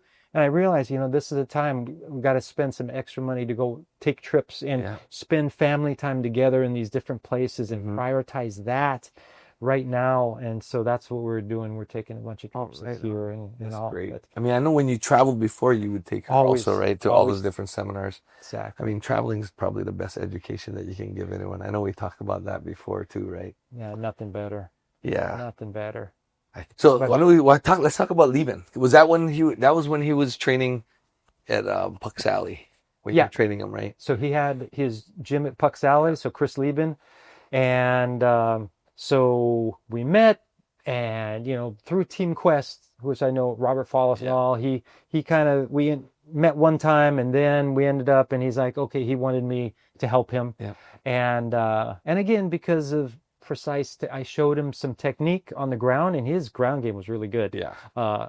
He didn't get a lot of credit for it, but before he was in the UFC, he was like submitting everybody, like guard from all this. Anyway, really, really exceptional. And but he's known for like slugging, even though he knew exactly what he was doing there too. It looks like he's just but he knew what he was doing. So anyway, showed him some technique, and he's like, wow, I've never seen that before, and this and that, right? And so I start coaching him, and his dream was to fight Wanderlei Silva, the axe murderer, this guy, the most ferocious thing. And so before I go on with it, anytime I'm cornering somebody, the person doing the fight is the fighter. Yeah. Right? I'll be support. I will do whatever I can to help with preparation and the week of the fight, keeping the mentality good and all that. But, I give all the credit to the fighter because they're the ones that go out and perform and risk their health. Right? Yep. Okay. So, Joe Silva, vice president of UFC, calls me. He says, I tried to call Chris, couldn't get a hold of him, but I just want to let you know Chris is getting his dream. I'm like, Wanderlei? He goes, yes, Wanderlei. No way. So I talked to Chris, and he's like, and guess what? He's scared, right? Because he's smart. Of course. Yeah, of course he's not no dummy, and he's not crazy. Exactly. Right? There you go. That's what. And so what I do now is I call a certain guy at the UFC, and he sends me every one of Wanderlei's fights that he fought in the UFC and fought in Pride. And so I studied every single fight in detail, slow motion, the whole thing. I'm trying to figure out his patterns and what's working against him when guys are successful and this and that. And what it came to me was that everybody was deathly afraid of his clinch. Yeah. Like really afraid of his clinch. And so they would fight. He would knock people out in the clinch. Yeah. But then if they're fighting to get out of the clinch, they'd get clipped. That's what it is. They're trying to exit, and then whoa, here comes this like 1, 2, 3, 4 thing. And I also noticed that his arms are actually longer than they look. He has more of a reach than is evident. And so, and I even wonder if, like, when they do the reach thing, if he goes like this to try to hide it or something. But yes, these guys are smart, right? And so I went to Chris and I said, you know what? Everybody tries to get away from his clinch, but you're good in the clinch. I think you should go into his clinch. Yeah. And we talked about it a little bit. And again, it's his decision, and he agreed. So what we trained, every single session, we trained moving back when Wanderlei moved the flurry, switching leads, because he was southpaw, switching leads and throwing his left hand, so getting farther away and still throwing the left hand, and then entering to the clinch and dirty boxing, working here, which Chris is really, really good at. Okay. Then as we continued to progress this game plan, we had some other things, because, going to be nervous. You're going against Wanderlei. He's going to be nervous. So the very first thing we practice is bing, bing, is circle. Circle a little bit just to calm down. Yeah. Then throw lead leg round kicks at his thigh, because since it's unmatched leads, and suck him into trying to charge at you. Yeah. When he charges, move back, back pedal, switch leads, throw that hook, and then figure out from there. But as soon as you can, come in, collar tie, and whatever. So fight starts. Chris goes out in circles. It's like, okay, good. He starts throwing lead leg round kicks. Wanderlei starts charging him. Chris switches leads. He doesn't throw the hook on the lead switch like we practice, but he switches, pauses, then hops in with the hook, connects. And that left hand is so powerful. Connects, goes in. And I remember it was like in slow motion in my mind. Goes in, collar tie. It's like a training session. He's doing the training. And in the training sessions, I'd put the helmet on with a cage and have a line of guys just charging at him. So we practice this really in depth. All of a sudden, so he's in the fight. Collar tie. Boom. Whiff. Misses. Goes again. Glances. Misses the second one. Then, bam, he connects, and you see him. And he connects again. Down he goes. Spiral ride. Bang, bang, bang, bang. He's done. Wow. Fight over. And it was like, how many times does the game plan go exactly Almost like never, right? Right. That's the dream. The dream. It's And the against dream. Wanderlei. Yeah. And it worked so, I'm like, unbelievable. But it was all Chris. You know, Chris was there every single day putting in the work, and he listened. You know, when Still coachable, yeah, coachable, You know right? what it is? It's because he's humble too. Yes, He's so humble. People don't know it, but he's so humble. He doesn't look like he's humble, but he's so humble. he is. Right? He's really, really humble. Now, anytime I'd show him a new technique, he would always like, oh, I don't know. But then, like you said, he would try it grudgingly. Yeah. And a lot of times he'd like, oh, you know that's actually working pretty good. And but yeah, the humility to actually go, okay, I'm going to listen to my coach and go. You know, it's back to, not saying I'm wise, but wise counsel. You know, he recognized, hey, that is a good game plan. If he hired you to train him, Yeah. he better listen. Yeah. Well, Right. good idea. And what's the saying? Yeah. If at first you don't succeed, do what your coach told you in the first place. Yeah, exactly. Exactly, right? Yeah. What was the second one? The lineage of being with Bruce Lee, you know, just both. Oh, yeah. Just being in that. So the lineage of, you know, from Bruce Lee to Dan to, and I'm like, for me, I'm in that lineage. Like I keep forgetting, but I'm actually in that lineage because I got my Jeet Kune Do instructor certification from you. So what does that feel like for you? For me, it's like just hard to even imagine that. Yeah. Well, You're closer. No, but you are in the lineage of Bruce Lee. So Bruce Lee, Dan Inosanto started training with Bruce Lee very, very early on, because when Bruce Lee did this big demonstration at Long Beach Internationals, this karate championship, Ed Parker from here, he put this thing on. Dan Inosanto was Ed Parker's student and said, hey, could you take this guy around, please? So he showed him around, and then Bruce Lee, like back at the hotel or something, like, hey, here, let's do a little bit. And Dan Inosanto couldn't do anything.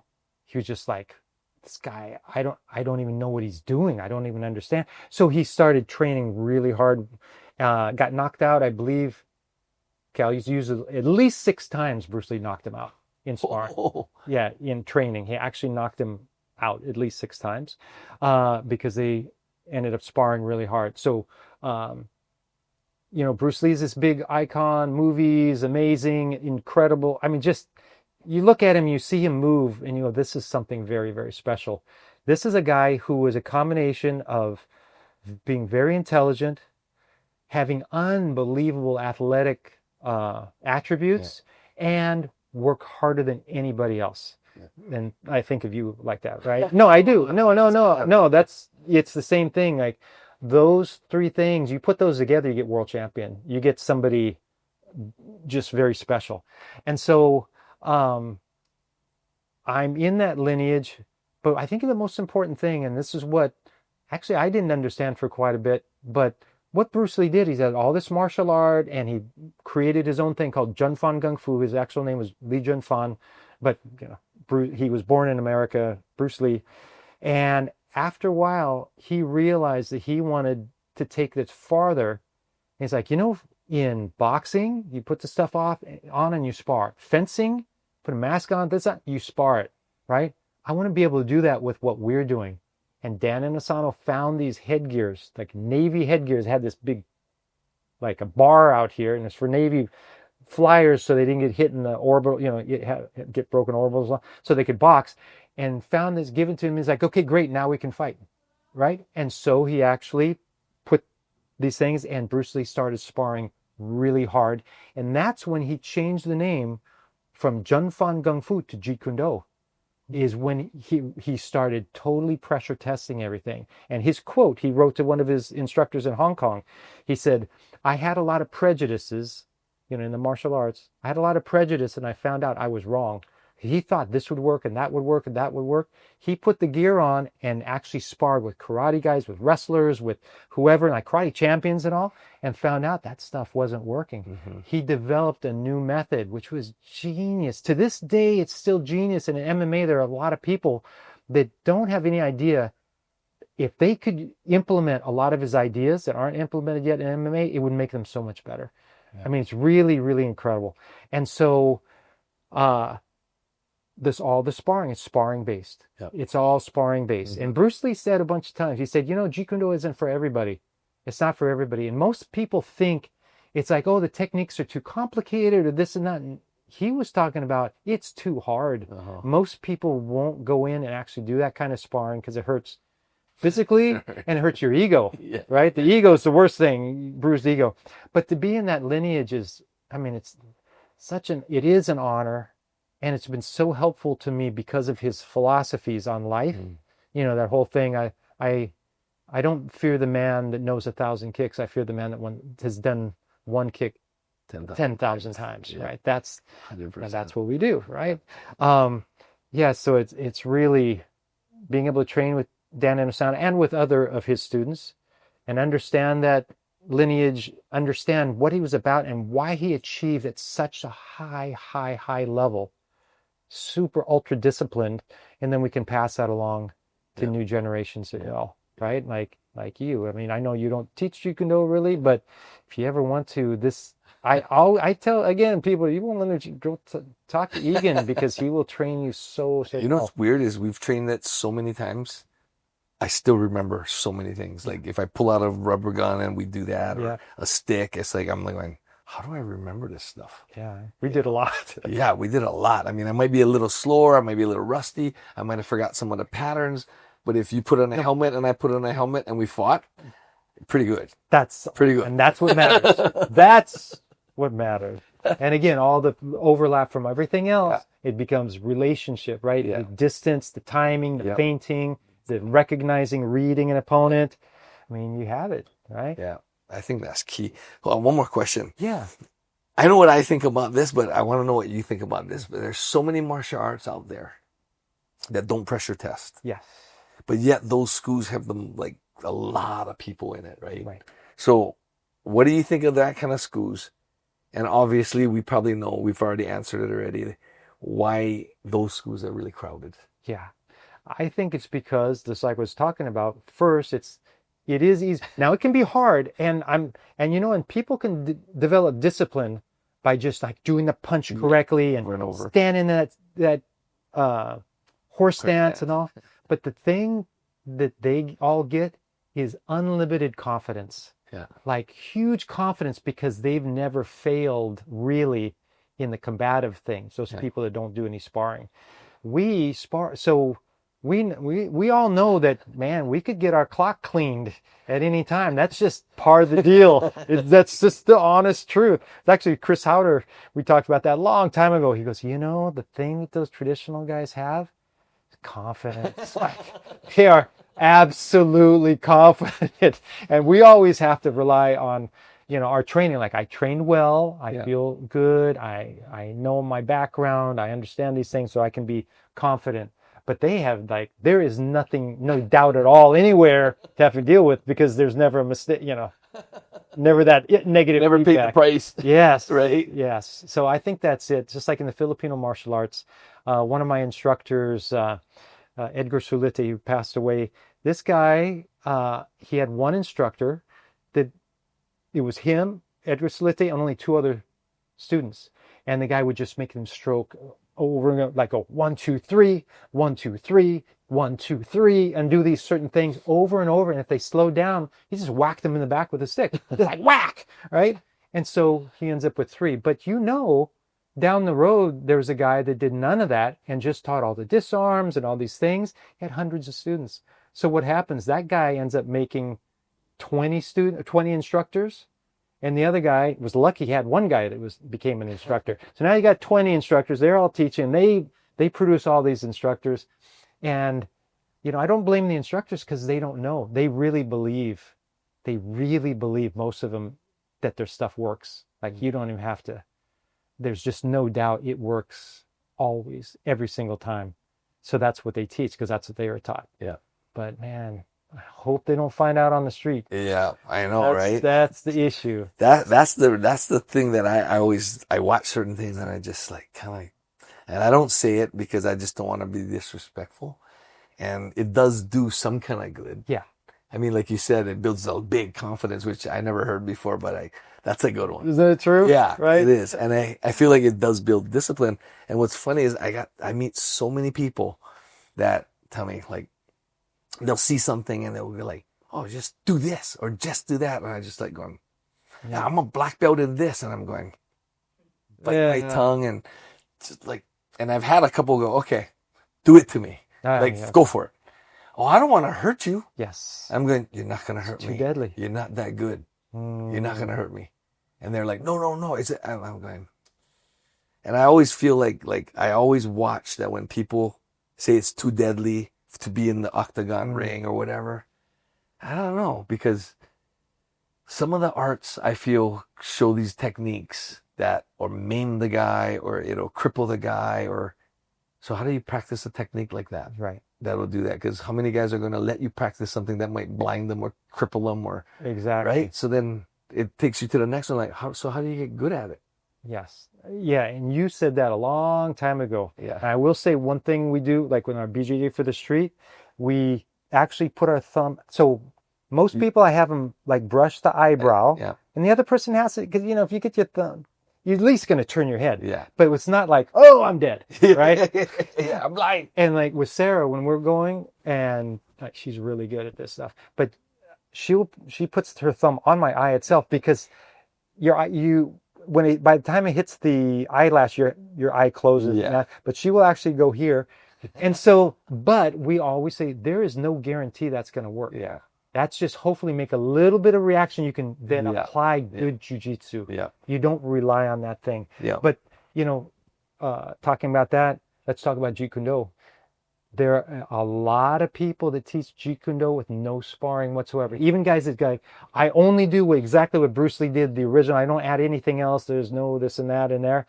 But they don't do any sparring, and they say that same thing. They, if we're doing the finger jabs and all this and all that, no, like. Then I watch them doing the techniques. They're actually teaching techniques. Guess what they're teaching?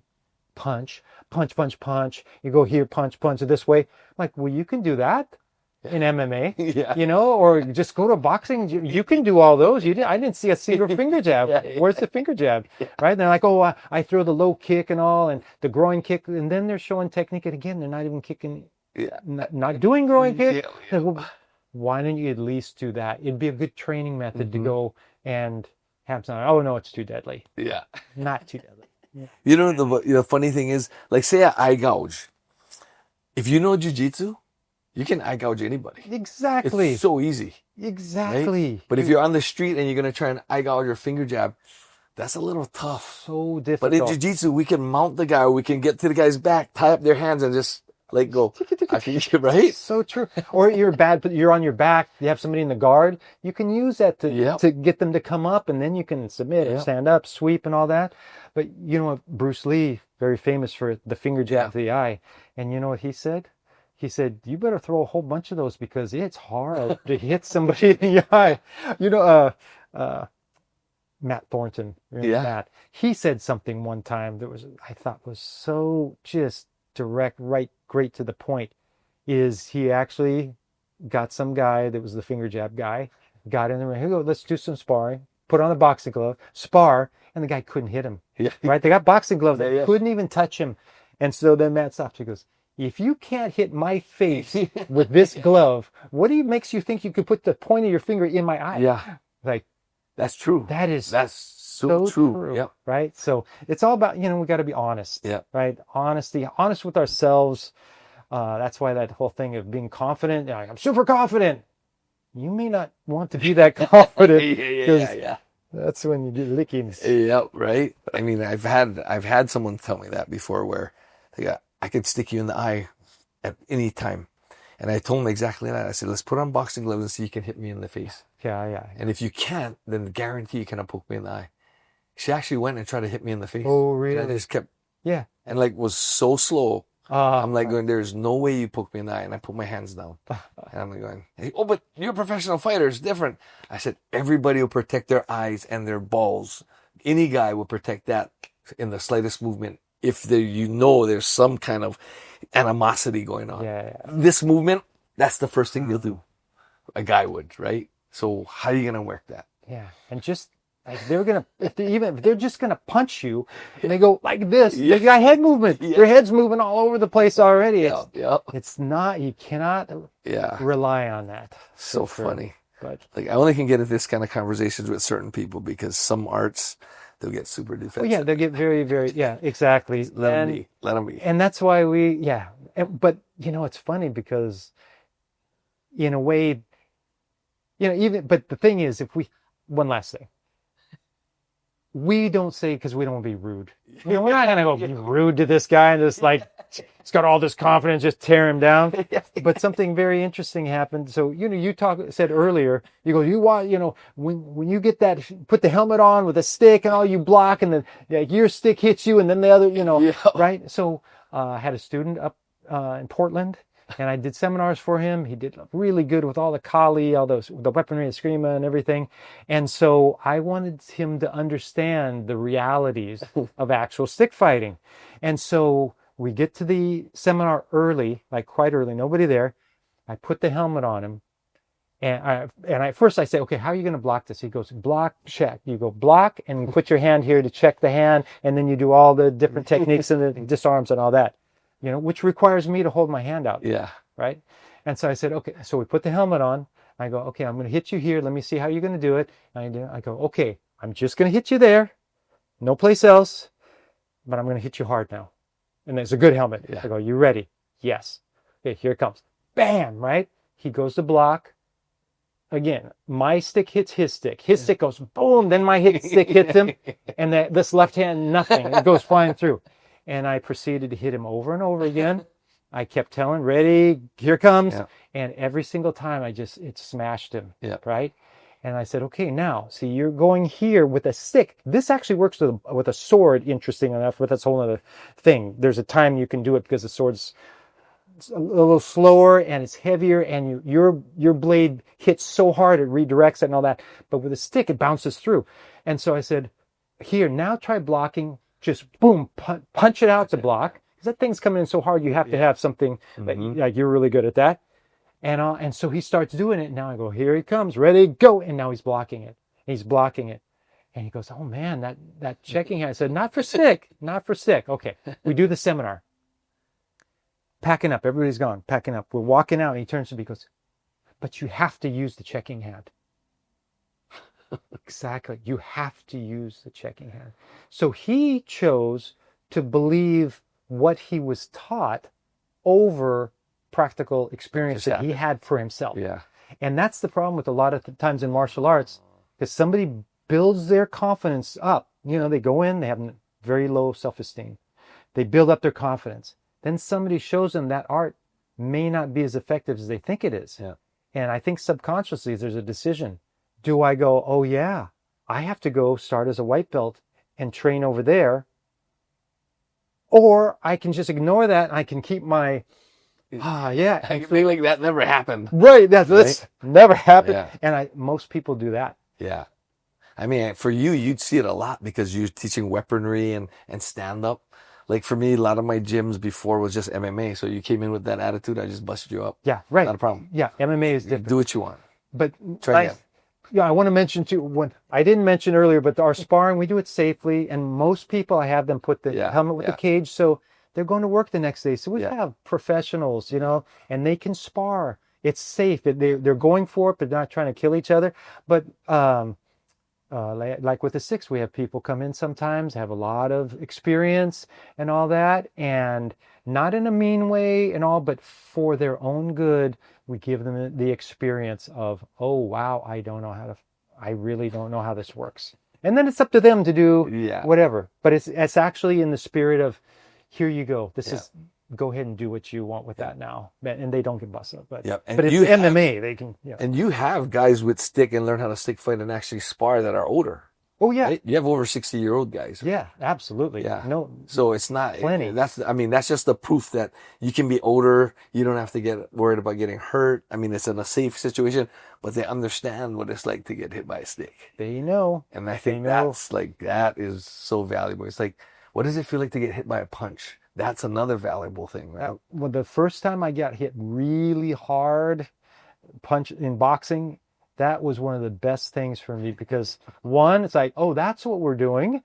Oh, now I see what we're doing. Number one, and number two, I was like, oh, I can take a punch. Yeah. Just because I get hit really hard doesn't mean I'm out. It's like, oh, okay, yeah. It's just, that's Well, I think that's so important because when we walk on the street, it's a whole different world because we know what it's like to get hit.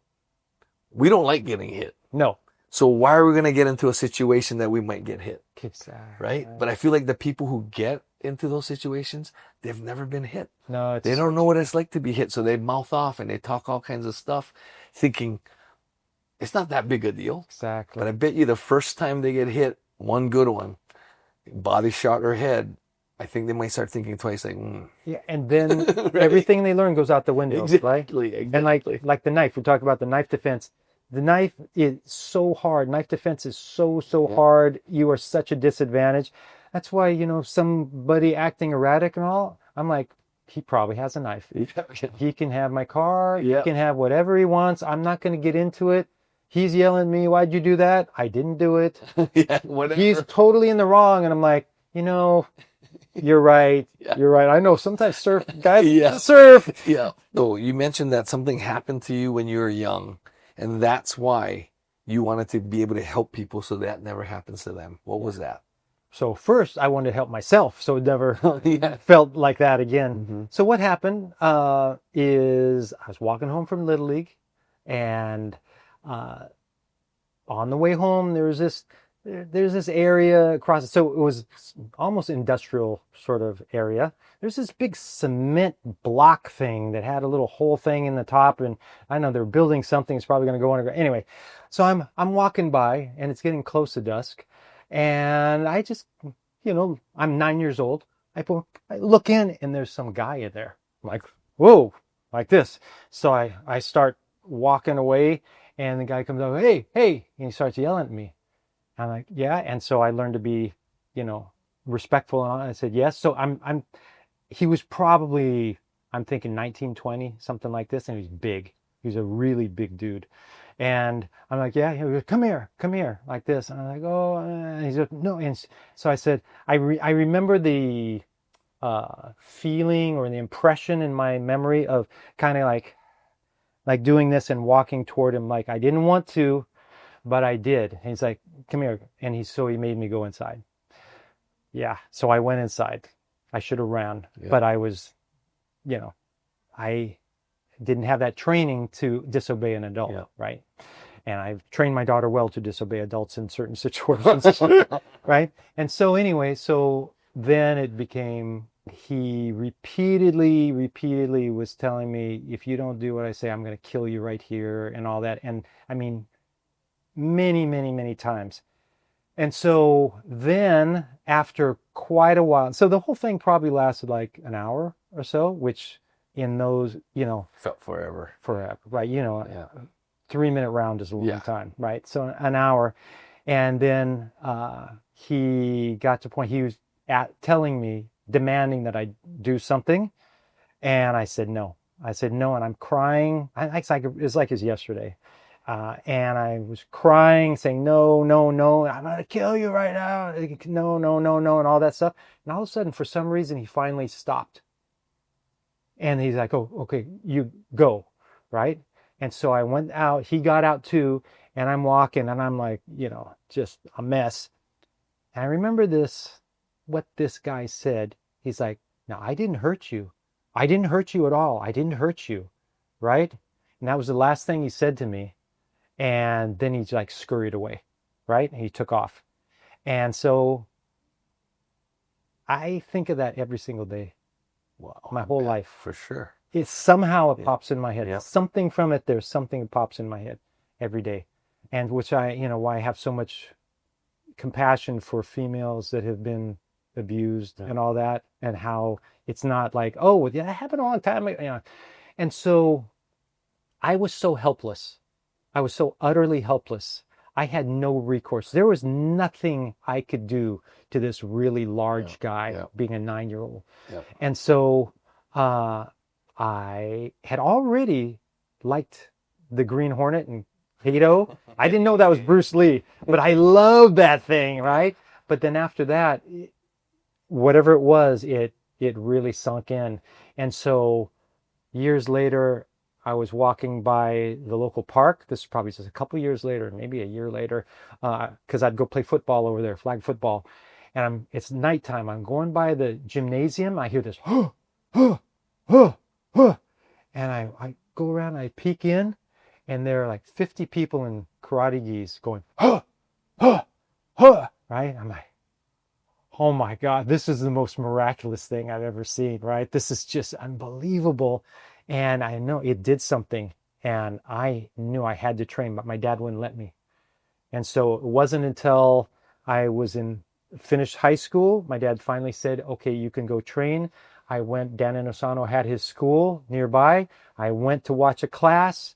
They were doing kickboxing. They were sparring. Somebody got a bloody nose right in front of me.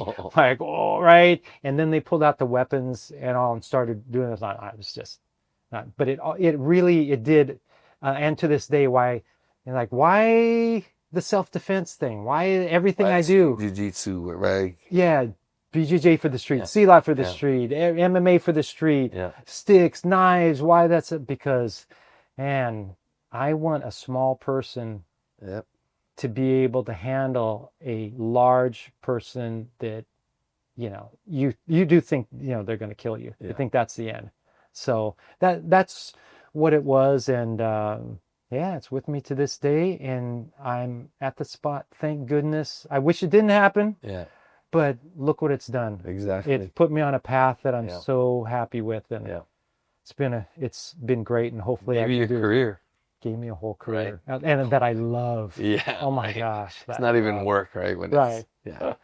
Right on. Oh, that's cool. Thanks for sharing that. You're welcome. That's a rough one, man. Yeah. It was really rough. Yeah. And I mentioned, I'm living in this trailer, man. I was depressed. Yeah. I had great depression and all that. And I never realized a lot of it stemmed back to that too. Oh, yeah. Because you feel so bad about yourself. Never told my parents. Yeah. Nobody ever knew about it because you feel ashamed, for the whole thing. And I was like, man, boy. Wow.